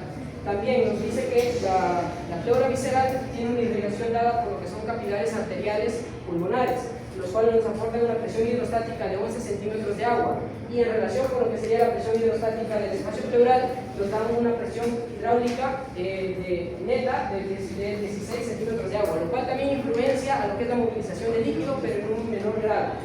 También nos mencionaba lo que era la presión oncótica. Normalmente en la sangre se encuentra una presión poliosmótica de 34 centímetros de agua, y a nivel de lo que es el espacio pleural de 8 centímetros de agua. La relación entre la presión hidrostática y la presión poliosmótica, o la diferencia, nos queda unos 9 centímetros de agua, lo cual va a ser útil para lo que es el transporte de líquido desde los capilares o arterias hacia lo que sería el espacio intrapleural.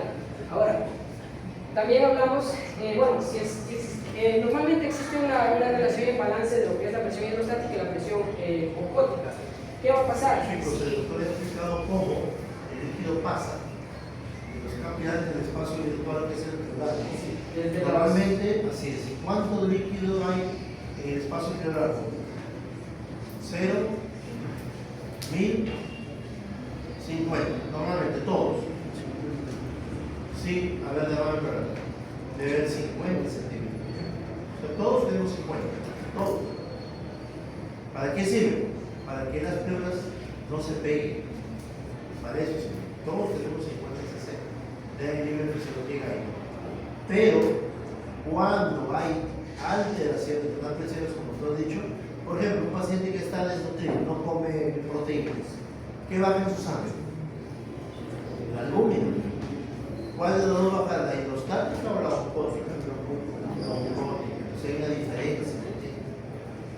Otro paciente que tiene insuficiencia cardíaca, hay acumulación de líquidos. ¿Cuál sube? La hidrostática. Al subir la hidrostática, el agua pasa. ¿Me entiendes? Justo iba a hablar también de eso. La relación entre la presión hidrostática y la oncótica están en balance. Si existiera un aumento, como usted dice, de la presión hidrostática, o un descenso de la presión oncótica, esto va a producir un fenómeno que va a permitir la liberación de líquidos en la cavidad pleural, pero a través de un proceso pasivo, el cual vamos a conocer como el trasudado.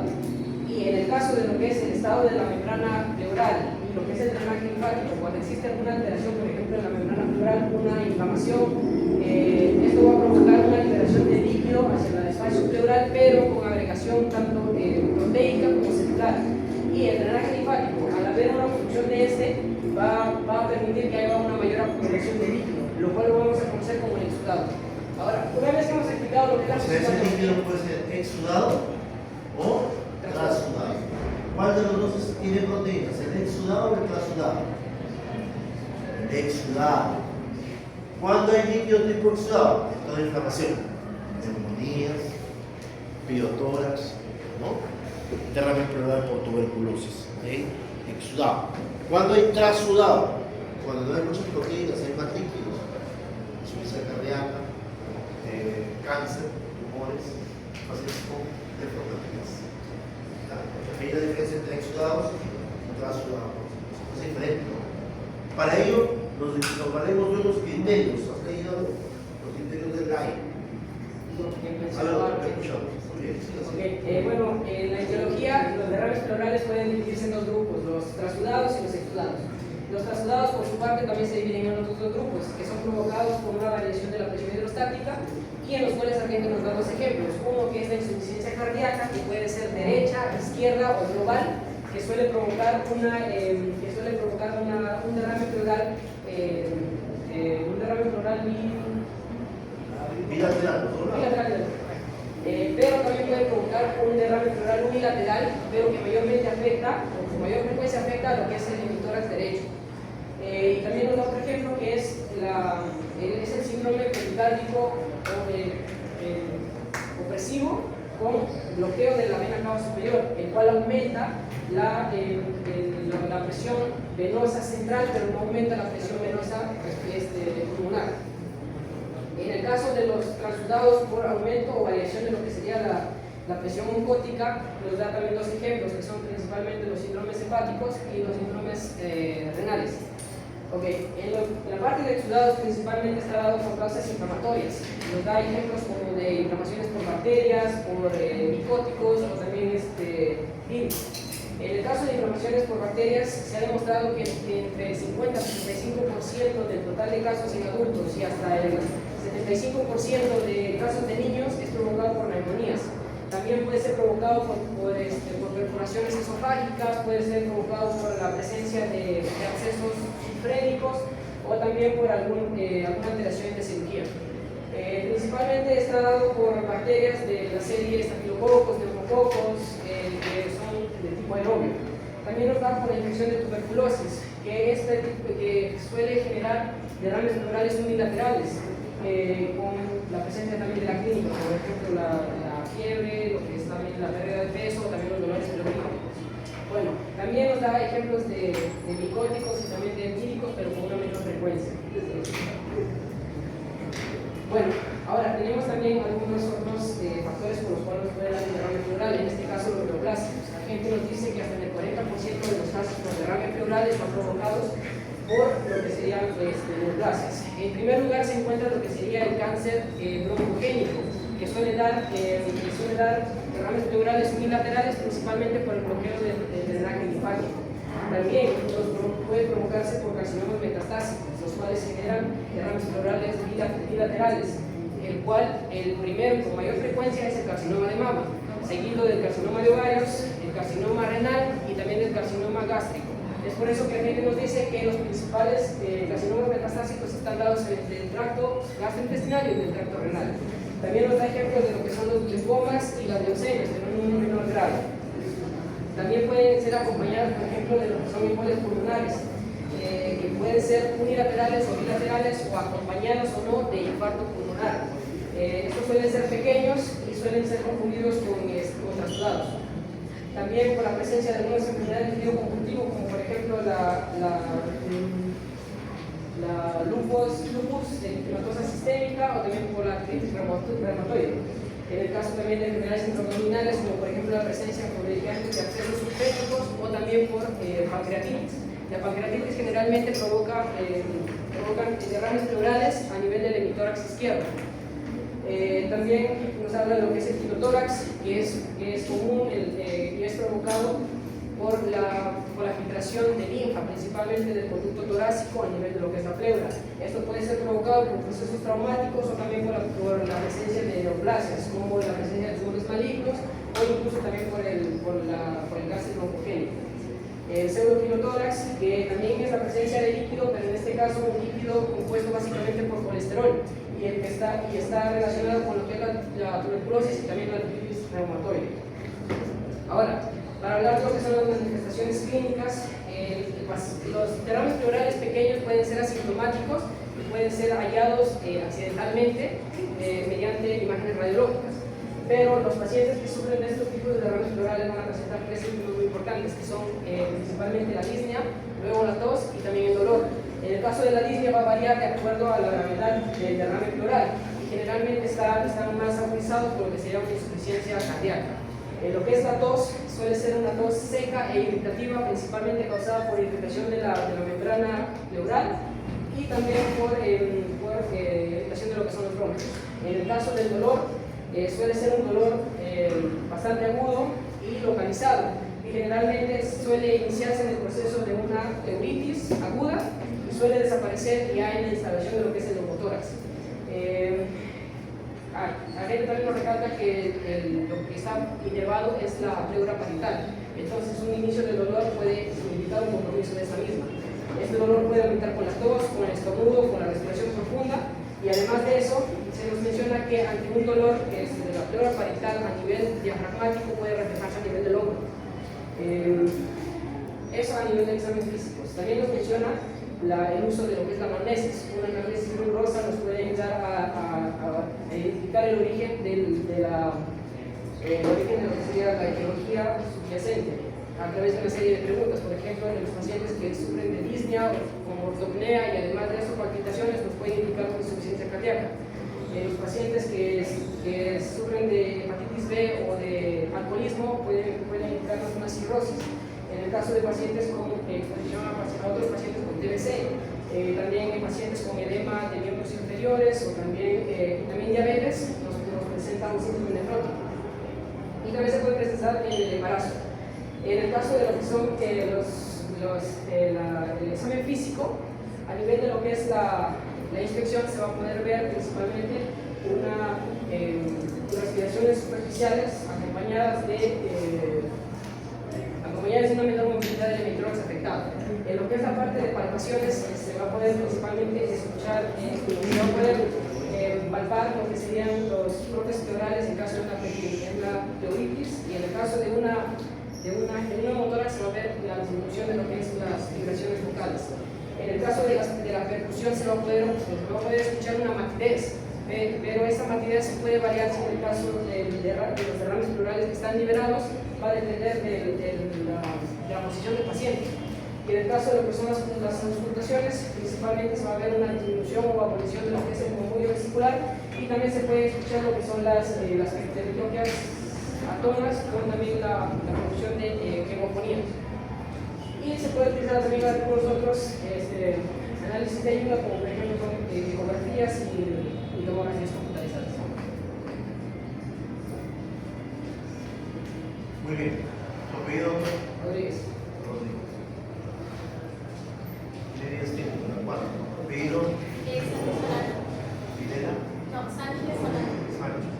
Bueno, para continuar con la exposición voy a hablar sobre el síndrome mediastínico, que viene a ser un conjunto de signos y síntomas caracterizados por la obstrucción, desplazamiento de un órgano o varios del mediastino, y el cual va a ser causado por masas tumorales o por inflamación. Bueno, por ello es importante conocer el mediastino, que viene a ser un espacio extrapleural del tórax cuyo límite anterior viene a ser el esternón, posterior a las vértebras dorsales, lateral las pleuras mediastínicas, y va a estar comunicado con el cuello a través del espacio torácico superior, y va a limitar con la cavidad abdominal a través del diafragma.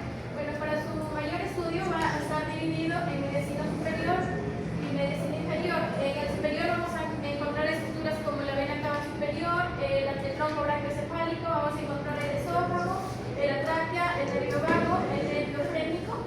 Y en la parte medicino inferior va a estar dividido en anterior, el cual vamos a encontrar una estructura muy importante aquí, viene a ser el timo, el nervio frénico y también las arterias torácicas internas. Y en el mediastino medio que vamos a encontrar el corazón, el pericardio, vamos a encontrar la salida de los grandes vasos como un tallado aórtico.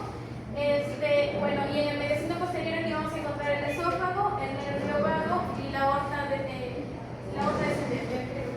Bueno, las manifestaciones clínicas de ese síndrome viene a ser muy variable y tiene un desarrollo lento, con escasa o ninguna sintomatología, y se va a descubrir por exámenes realizados con otro propósito. Se descubre de manera incidental. Por ejemplo, en una radiografía de tórax se va a observar un ensanchamiento del mediastino.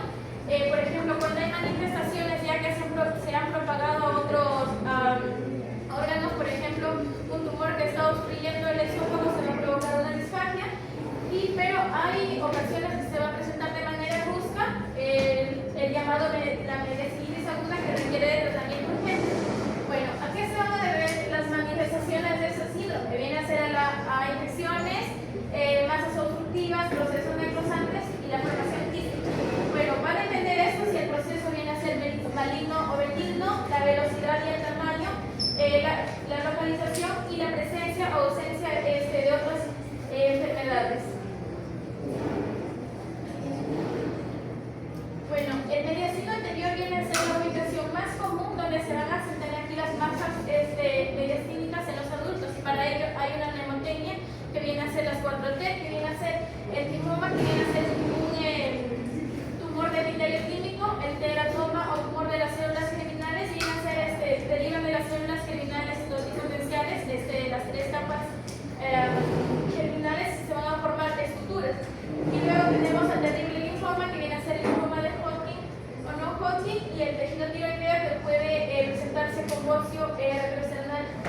Y bueno, de acuerdo con los síntomas y la forma en que se van a presentar, se van a clasificar en síndromes mediastínicos agudos, que van a estar provocados por todas aquellas causas que van a producir mediastinitis aguda, como los causados por procesos perforativos, perforación esofágica o traqueal, la que va a estar causado por procesos traumáticos, por instrumentación o por neoplasias. También va a estar dada por por procesos infecciosos como los infratorácicos, que se van a dar infecciones en el pulmón, en el pericardio, pleura o los ganglios, y los extratorácicos ya puede ser por abscesos retrofaringios o infecciones odontológicas.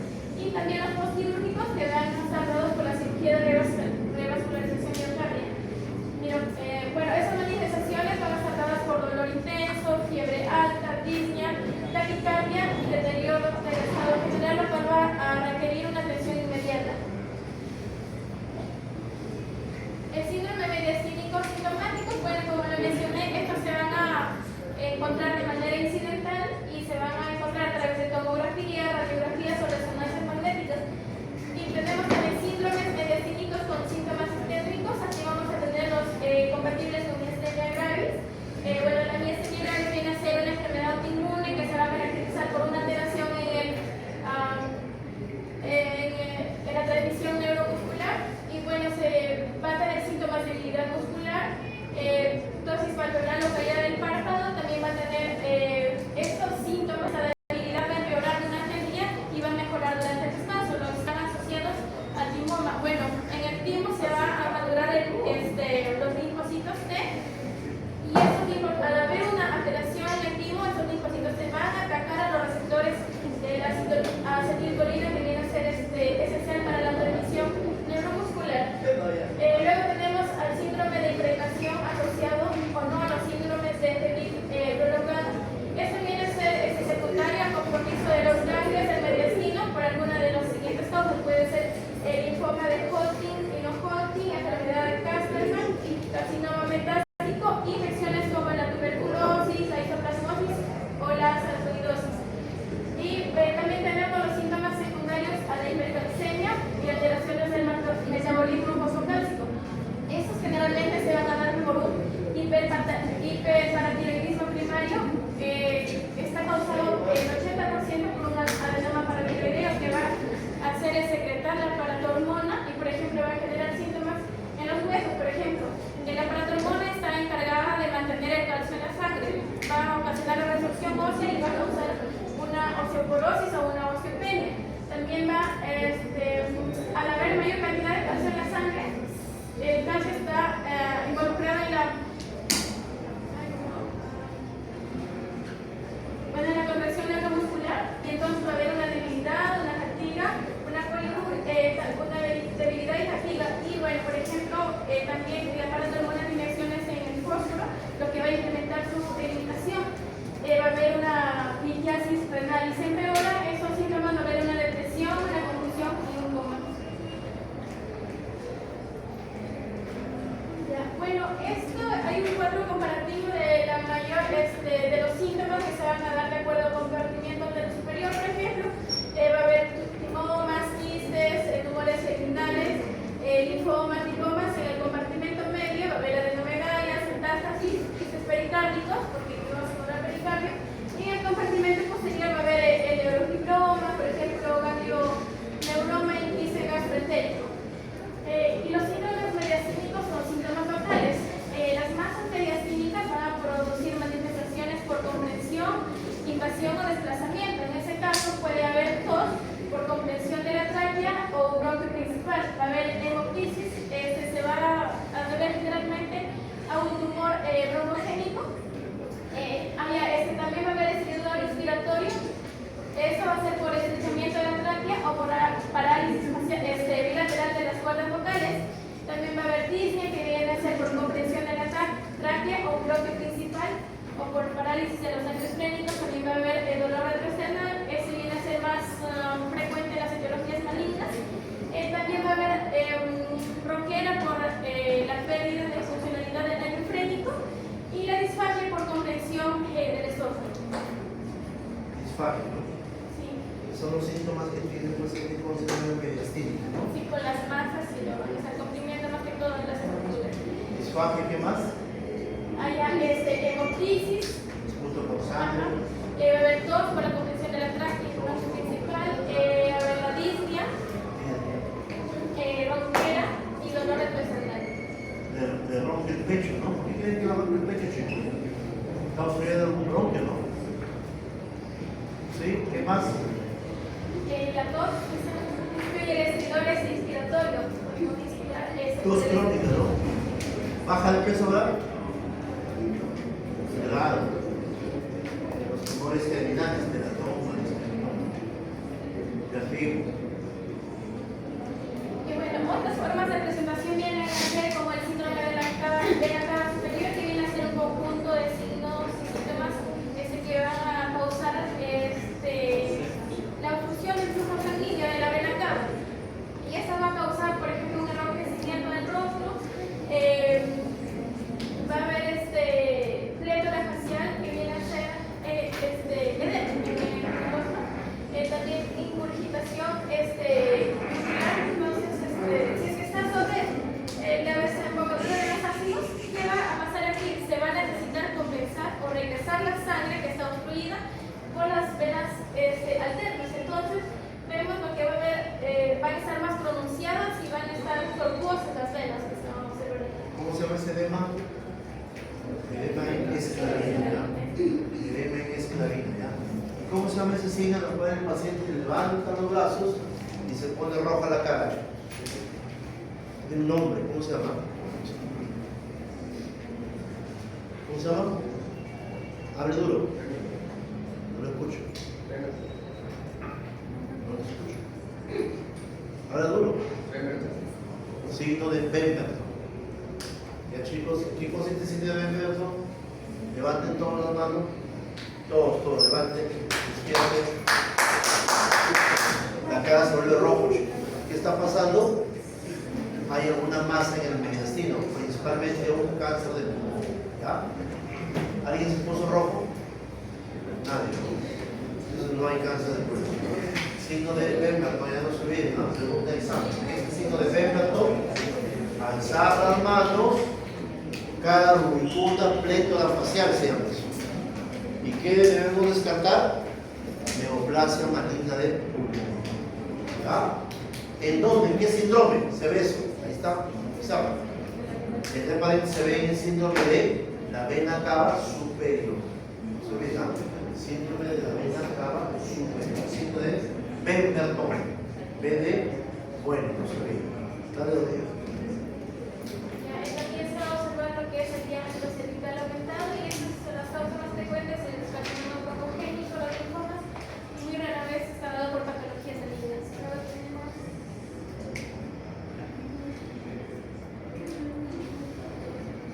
el síndrome de Claude-Bernard Conner.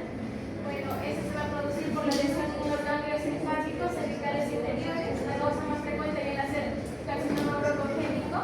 Y se va a dar aquí dosis palpebral que viene a ser la caída del párpado, que va a dar un síntoma de como cansancio, casi cansado. ¿En qué consiste el síndrome de Claude-Bernard Conner? Miren la pizarra, la imagen de la derecha, chicos. Hay caída de un párpado, ¿verdad? ¿Qué párpado? ¿Derecho o izquierdo? Muy bien, caída del párpado izquierdo. ¿Qué más? ¿Cómo está la pupila? ¿Grande o chiquita? Chiquita, miosis. ¿Qué más? Hay enoftalmos. ¿Qué es enoftalmos? ¿El ojo salido hacia afuera o hacia adentro? El ojo hundido. Enoftalmos. ¿Ya? Repito, ¿cuál es la triada de Claude-Bernard Conner? Caída palpebral, enoftalmos palpebral izquierdo, más enosis izquierda, más ojo hundido. Enoftalmos. ¿Dónde se ve esa triada de Claude-Bernard Conner? ¿En qué patologías? ¿Dónde? Hay una obstrucción de los ganglios linfáticos, ¿verdad? ¿A nivel de dónde? Bronquios, cuello, tórax, todo. En los ganglios simpáticos, donde quedan cervicales, ¿ya? Repito, hay una obstrucción linfática de los ganglios cervicales, no se olvide, ¿ya? Es la triada de Claude-Bernard Conner, ¿ya? Así, ¿no?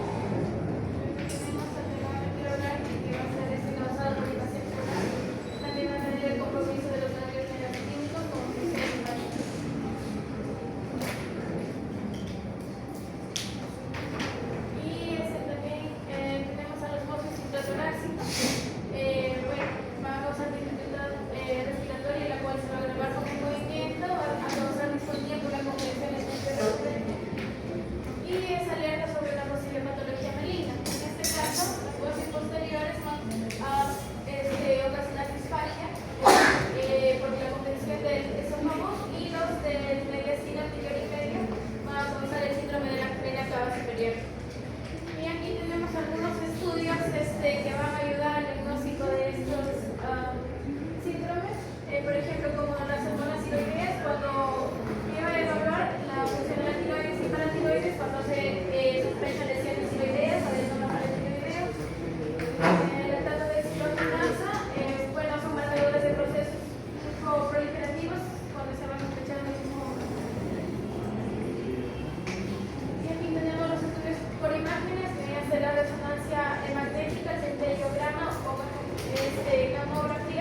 en dónde está la lesión o el tumor. Muy bien, entonces la PET, que es la tomografía por emisión de positrones, es inyectar azúcar o glucosa para pintar las células tumor. Evaluar su metabolismo más que todo esas células cancerígenas que van a tener un rápido. ¿Qué pasa con las células tumorales? Les falta azúcar, entonces baja el agua. Sí, van a captar esas captar más. entonces va a pintar más. Y va a tener una luminosidad. Luminosidad de las zonas donde hay cáncer. Sí, ahí está. Y por último, tenemos la ecografía testicular. ¿Por qué ecografía testicular? Uno puede ser porque hay un tumor primario en el testículo, en el sí mismo, y se ha diseminado a través de los ganglios linfáticos. U otra sospecha puede ser por las células germinales. ¿Qué pasa? En el proceso embrionario esas células van a migrar y puede haber una alteración y se van a hacer, van a migrar hacia otro lado, por ejemplo, en ese caso el estómago, puede ser el abdomen, y aquí van a proliferarse con el tiempo. Y luego tenemos a la mediastinoscopía anterior cervical, que va a permitir ingresar un instrumento para realizar una biopsia. Al igual que, bueno, acá se está observando la señal.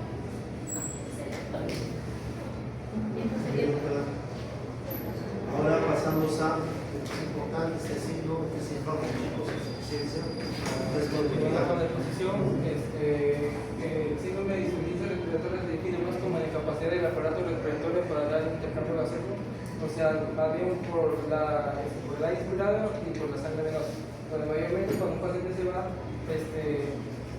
con el médico se confunde con los primeros síntomas que son la disnea, como diagnóstico para una insuficiencia respiratoria, y la cual la insuficiencia respiratoria, a pesar de que el paciente tiene disnea, no se diagnostica solamente con eso, sino en que le da diagnósticos de laboratorio, que sería por el medio del LAG, donde el LAG va a medir lo que es la presión arterial de oxígeno, la hipoxemia y también valores de alteración de pH, donde en la gasometría las alteraciones están para que dé una hipoxemia menor a 60 milímetros de mercurio, para que dé una hipercapnia, una mayor a 45 milímetros de mercurio y una saturación baja menor a 90%.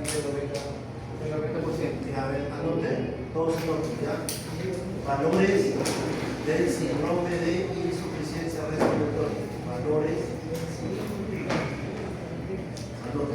del síndrome de insuficiencia respiratoria. ¿Cuándo hablamos de valores de insuficiencia respiratoria, chicos? Uno. Hipoxemia del centro respiratorio. ¿Cuánto es la hipoxemia del centro respiratorio? De paréntesis, presión de oxígeno menor a 60 milímetros de mercurio.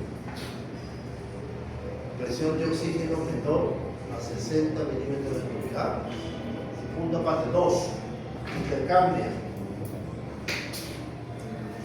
¿Qué es hipercambia? Que el CO2 se eleva, ¿no? Presión de CO2 en sangre arterial mayor, presión de CO2 en sangre arterial mayor a 45. Lo normal es 35-45. Muy bien, lo normal es 35-45. Así es, cuando sube más de 45, ahí hipercambio, ¿ya? Más de 45, ¿qué? Milímetros de mercurio, ¿ya? Y 3. ¿Cuál es el tercero? Saturación baja. Tú colocas el oxímetro de pulso del paciente cuando tiene 2 puntos. Saturación de oxígeno menor al 90%. Saturación de oxígeno menor al 90%. Cuando cumples los 3, hablo de hígado. ¿Ya? ¿Qué es lo que pasa si un paciente viene con presión de oxígeno de 80 o 70? ¿Será hígado? No. ¿Qué es? ¿Qué es? Hipoxemia nada más. Ya, no se olvide, ¿no? Si está más de 60, es más de 60. Bueno, continuando, para saber los parámetros para ver la hipoxemia, lo que se va a dar mayor es para pasar a la patogenia es saber un poco del intercambio gaseoso, que son sus pasos, que son 5. La ventilación, difusión, perfusión, la alteración, ventilación, perfusión y el transporte. donde sabemos que la ventilación es el proceso cíclico, el cual es la respiración activa y la respiración pasiva. La difusión es el deslizamiento de oxígeno y dióxido de carbono por la membrana alveolar. Y la perfusión es el flujo sanguíneo pulmonar, que lo normal es 5 litros por minuto. Y la relación ventilación-perfusión, que ahí más adelante lo voy a explicar, que se da la mayor alteración del oxígeno. Y el transporte que está el transporte de oxígeno que está en el hemoglobina. Esto se da por el proceso de los bronquios, alveolos, membrana alveolar y circulación pulmonar, donde hay 300 millones de alveolos en la superficie de intercambio, donde si va a ocurrir una falla, pero va a predominar el oxígeno. Para saber las clasificaciones de la insuficiencia respiratoria, primero las causas. Las causas más frecuentes de la insuficiencia respiratoria son el nivel comprometido y según lo que dice la gente, sus causas. La afectación del centro respiratorio que da lesiones vasculares cerebrales como traumatismo de cráneo, infección del sistema nervioso central e intoxicaciones por barbitúricos. También están las enfermedades de la media de nervios periféricos, que son provocadas por el síndrome de Guillain-Barré, enfermedades de dominio muscular como miastenia gravis y tétanos, así como enfermedades obstructivas que dan de que mencionó mi compañero, y enfermedades restrictivas como la neumonía o el edema agudo del pulmón. Según la insuficiencia respiratoria hay dos clasificaciones, las clasificaciones de la 1 a la 4, que es la más importante, o la que nos compete a nosotros, es la primera y la segunda. La tipo 1 que es la hipoxemia parcial y la tipo 2 que es la hipertónica global. La hipoxemia parcial que se da por culpa del intercambio gaseoso por medio de la oxigenación, donde en su gasometría va a dar la presión, como ya les dije los parámetros, la presión de oxígeno, menor a 60 milímetros de mercurio, y la presión de dióxido de carbono que es normal o disminuye. Entonces estamos unos ejemplos, que son la neumonía, el tromboembolismo pulmonar, que más adelante lo voy a explicar, que es muy importante en una clasificación con una alteración del hipoxemia, del edema pulmonar, fibrosis y el síndrome de respiratorio agudo. Y el tipo 2 de la hipercapnia por falla ventilatoria o de la bomba respiratoria. En la falla ventilatoria, de la bomba respiratoria, es cuando, por ejemplo, los nervios y los músculos respiratorios que ahí están interviniendo los músculos diafragmáticos o los intercostales, el paciente va a ocurrir una hipoventilación donde el CO2 no va a poder eliminarse y va a seguir acumulándose. En cambio, en la tipo 1, ahí el paciente va a compensar donde va a elevar la frecuencia respiratoria y va a eliminar el CO2.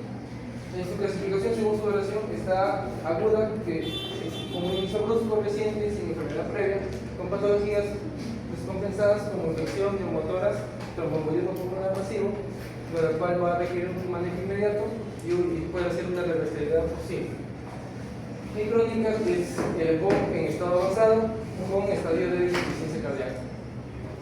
¿Cuántos días demora tras la ira aguda? ¿Cómo? Eso se encuentra aguda, ¿cuántos días demora? Menos de 7 días, ¿no? Y la crónica más de una semana. ¿Quiénes tienen crónica? Los que tienen fumadores, ¿no? ¿Cuál de las 4 tipos de iras es la más frecuente? La 1, la hipoxemia. Por ejemplo, un paciente con neumonía sin hipoxemia. Un paciente con EPOC hará 1, 2, 3 o 4. Dos. Un paciente con Guillain-Barré, miastenia, 2. Un paciente con tromboembolismo pulmonar agudo y fibrosis, 1. Un paciente con SDRA, 1. Un paciente que sale de sala después de cirugía, 3. Un paciente que está con presión 60-40, frecuencia cardíaca 120, ¿qué es eso? Presión baja y frecuencia cardíaca. Está en shock. ¿Qué tipo de ira da? 4. ¿Están escuchando los ejemplos? Ya, están los 4 tipos. Pero de ellos, los 4 tipos, el más frecuente es el 1. ¿Ya? No hay bastante. Dale. Ahora sí, en cinepatogenia, por el tipo de hipoxemia, se da por 4 alteraciones, por así decirlo. El primero es por hipoventilación alveolar, que es incapacidad de producir movimientos respiratorios suficientes para mantener la presión de dióxido de carbono. Esto se da porque el paciente o la persona no tiene como que la fuerza o de los músculos respiratorios, porque baja la capacidad de inspirar para que lleguen hacia los alveolos, de lo cual es la máxima presión y insuficiencia respiratoria. Entre sus causas está la depresión en el sistema nervioso central, la neuromuscular, caja torácica y la benzodiazepinas. Entre las causas de depresión del sistema nervioso central está por las benzodiazepinas o opiáceos, encefalitis como mixedematosis. En las neuromusculares está por el síndrome de Guillain-Barré, lesiones graves y por el meningitis. En la caja torácica es por meningitis anquilosante y en las tóxicas por organofosforado. En la segunda se da por la alteración del BQ, que es la más frecuente. Esto se asocia por la hipoxemia tipo 2 y esta se asocia por y estas tres. Sí. Y estas tres que son alteración del BQ, la alteración o admisión venosa está dentro de la alteración del BQ y la trastorno de difusión se desarrolla más por la hipoxemia tipo 1. La alteración del BQ es por un desequilibrio de la ventilación y perfusión, donde existen dos variantes. Uno de tipo de espacio muerto, donde aquí se destaca el espacio muerto, que es el tromboembolismo pulmonar. Esto se da, por ejemplo, cuando hay un trombo a nivel de la arteria pulmonar, donde la sangre o la perfusión de sangre arterial no va a llegar a los capilares pulmonares, en la cual la sangre el oxígeno que va a llegar normalmente a los alveolos no va a poder pasar a la membrana alveolar capilar y no va a poder llegar el oxígeno hacia la sangre. ¿Por qué? Porque la sangre que debería pasar hacia los capilares pulmonares no llega, porque hay una solución de trombo. Y segundo, que es la admisión venosa, que según la gente lo divide en sumo y venosa, pero es casi lo mismo, donde aquí se dice por el enfoque de la y el edema pulmonar. En la admisión venosa ocurre lo contrario. Aquí más bien va a haber una alta perfusión de sangre hacia los capilares pulmonares, pero no va a haber el oxígeno no va a pasar a la membrana capilar, porque ahí va a haber líquido, pus o cualquier otra sustancia que le va a impedir pasar su membrana. Aquí se caracteriza porque aparece la clase, que es el colapso alveolar por la perfusión sin ventilación y la neumonía, como la consideración que elimina la ventilación alveolar del estómago. También está por último el trastorno de difusión, que esa es la dificultad del paso del oxígeno por el engrosamiento de la membrana alveolar capilar, donde no va a pasar el oxígeno por y cuando hay el oxígeno y el CO2, entre los dos quien tiene una mayor capacidad de difusión es el oxígeno, 20% más, donde por medio de los ejercicios tiene un 0.75 segundos, donde de ese margen de tiempo, el 0.25 segundos se da la capacidad para que sea el intercambio gaseoso. Cuando esto se da por un engrosamiento de la membrana capilar, esto va a demorar para que se pueda pasar el oxígeno hacia la perfusión de la arteria pulmonar, donde esto se va a ver más con la prueba de la caminata de 6 minutos, donde el cuerpo, cuando está en reposo, ese margen de tiempo entre los 0.75 y el intercambio gaseoso de 0.25 no va a afectar mucho, pero cuando se da la caminata de 6 minutos y va a aumentar mejor dicho, va a hacer esfuerzo, por así decirlo, va a hacer actividad física, ese margen se va a ir decreciendo y no va a bastar, por así decirlo. Aquí se da la fibrosis pulmonar como las enfermedades intersticiales y el enfisema por destrucción de la membrana alveolar. Y todo lo que he dicho lo sintetiza en este cuadro de sí. Como manifestaciones clínicas está por hipoxemia, hipoxia y por hipercamia. Aquí por hipoxia se da la confusión mental, irritabilidad, agitación, agresividad y delirio. Y como hipoxemia se da por cianosis central, que es la del signo más grave, así como la taquimia, el aumento del trabajo ventilatorio y uso de músculos accesorios. Y la respiración paralógica por signo de fatiga diafragmática. Cuando los músculos diafragmáticos no tienen suficiente fuerza para darle, acompañar a la respiración, donde va a usar los músculos accesorios. Por medio de hipercapnia, donde aquí se da la cefalea por elevado flujo sanguíneo, más elevada presión de líquido cefalorraquídeo por edema de la retina o el fondo de ojo en la hipercapnia severa, y aquí da también la somnolencia, la pteritis, que es movimientos involuntarios de manera de aleteo, donde después se va a dar un estupor, que el estupor es un estado de casi inconsciencia para próximamente darle coma. También se da para la hipoxemia o para la insuficiencia respiratoria por medio de una oximetría de pulso, donde es un método no invasivo, a diferencia del AGA, donde está basada por las leyes de Berlanga, donde la saturación es menor del 90%, orientada al síndrome. Donde aquí hay un factor muy confuso, es un limitante que es por medio de la carboxihemoglobina y la metahemoglobina, donde aquí va a dar falso positivo un falso aumento y una falsa disminución. Así como así como el AGA, la oximetría también puede dar como complemento para los exámenes y su último diagnóstico. Para poder pasar al síndrome de dificultad respiratoria aguda, primero que tener en cuenta el índice de PAF. El PAF es la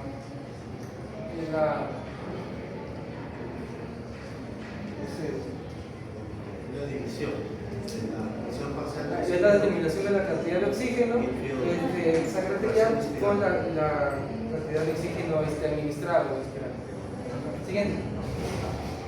Aquí en el síndrome de dificultad respiratoria, aquí se da por un inicio agudo de insuficiencia respiratoria, infiltrado lateral en radiografía, una hipoxemia, de acuerdo al PAFI, donde va a haber una clasificación de leve, moderada y severa, donde los valores normales es de 300 a 500 milímetros de mercurio, pero ya puede ser leve a partir de los menores a menor o igual a 300, moderada menor o igual a 200 milímetros de mercurio, y severa por menor o igual a 100 milímetros de mercurio. Según esto es como una definición antigua, aunque en parte no cambia mucho, porque en sí la síndrome de insuficiencia respiratoria aguda se da por un estado grave de la insuficiencia respiratoria aguda hipoxémica, donde ocurre una inflamación, donde va a dañar la membrana alveolar, donde va a ocurrir una mayor permeabilidad, ocurriendo que los líquidos pasen hacia los alveolos, dando así como un edema no cardiogénico como una hipoxemia. Entre los factores de riesgo están directos, que es la neumonía, la respiración gástrica, lesión por inhalación, contusión pulmonar, vasculitis pulmonar y ahogamiento. Y los indirectos, que serán por sepsis, trauma mayor, pancreatitis, quemaduras, sueños cardiogénicos o cirrosis. Y aquí, como un enfoque inicial para un paciente de insuficiencia respiratoria, le vienen 5 pasos, que es la verificación de la vía permeable, si se sucede por intubación endoscópica, ver la oxigenación, ya sea por los valores que ya mencioné, que se miden la insuficiencia respiratoria, que sea una presión de oxígeno menor a 60 milímetros o la saturación de oxígeno menor a 90%. También se asegurar la ventilación adecuada, si en casos son más graves, una presión de dióxido de carbono mayor a 40 por una insuficiencia respiratoria, analizar los mecanismos de hipoxemia, formar índice objetivo, que sea los reentes arterial o el PAFI, y así tratar la infección básica. Gracias.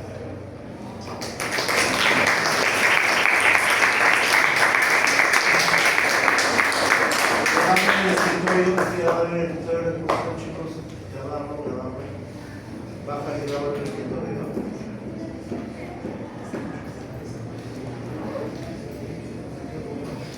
Baja el escritorio para subir la hora de toalla, jóvenes.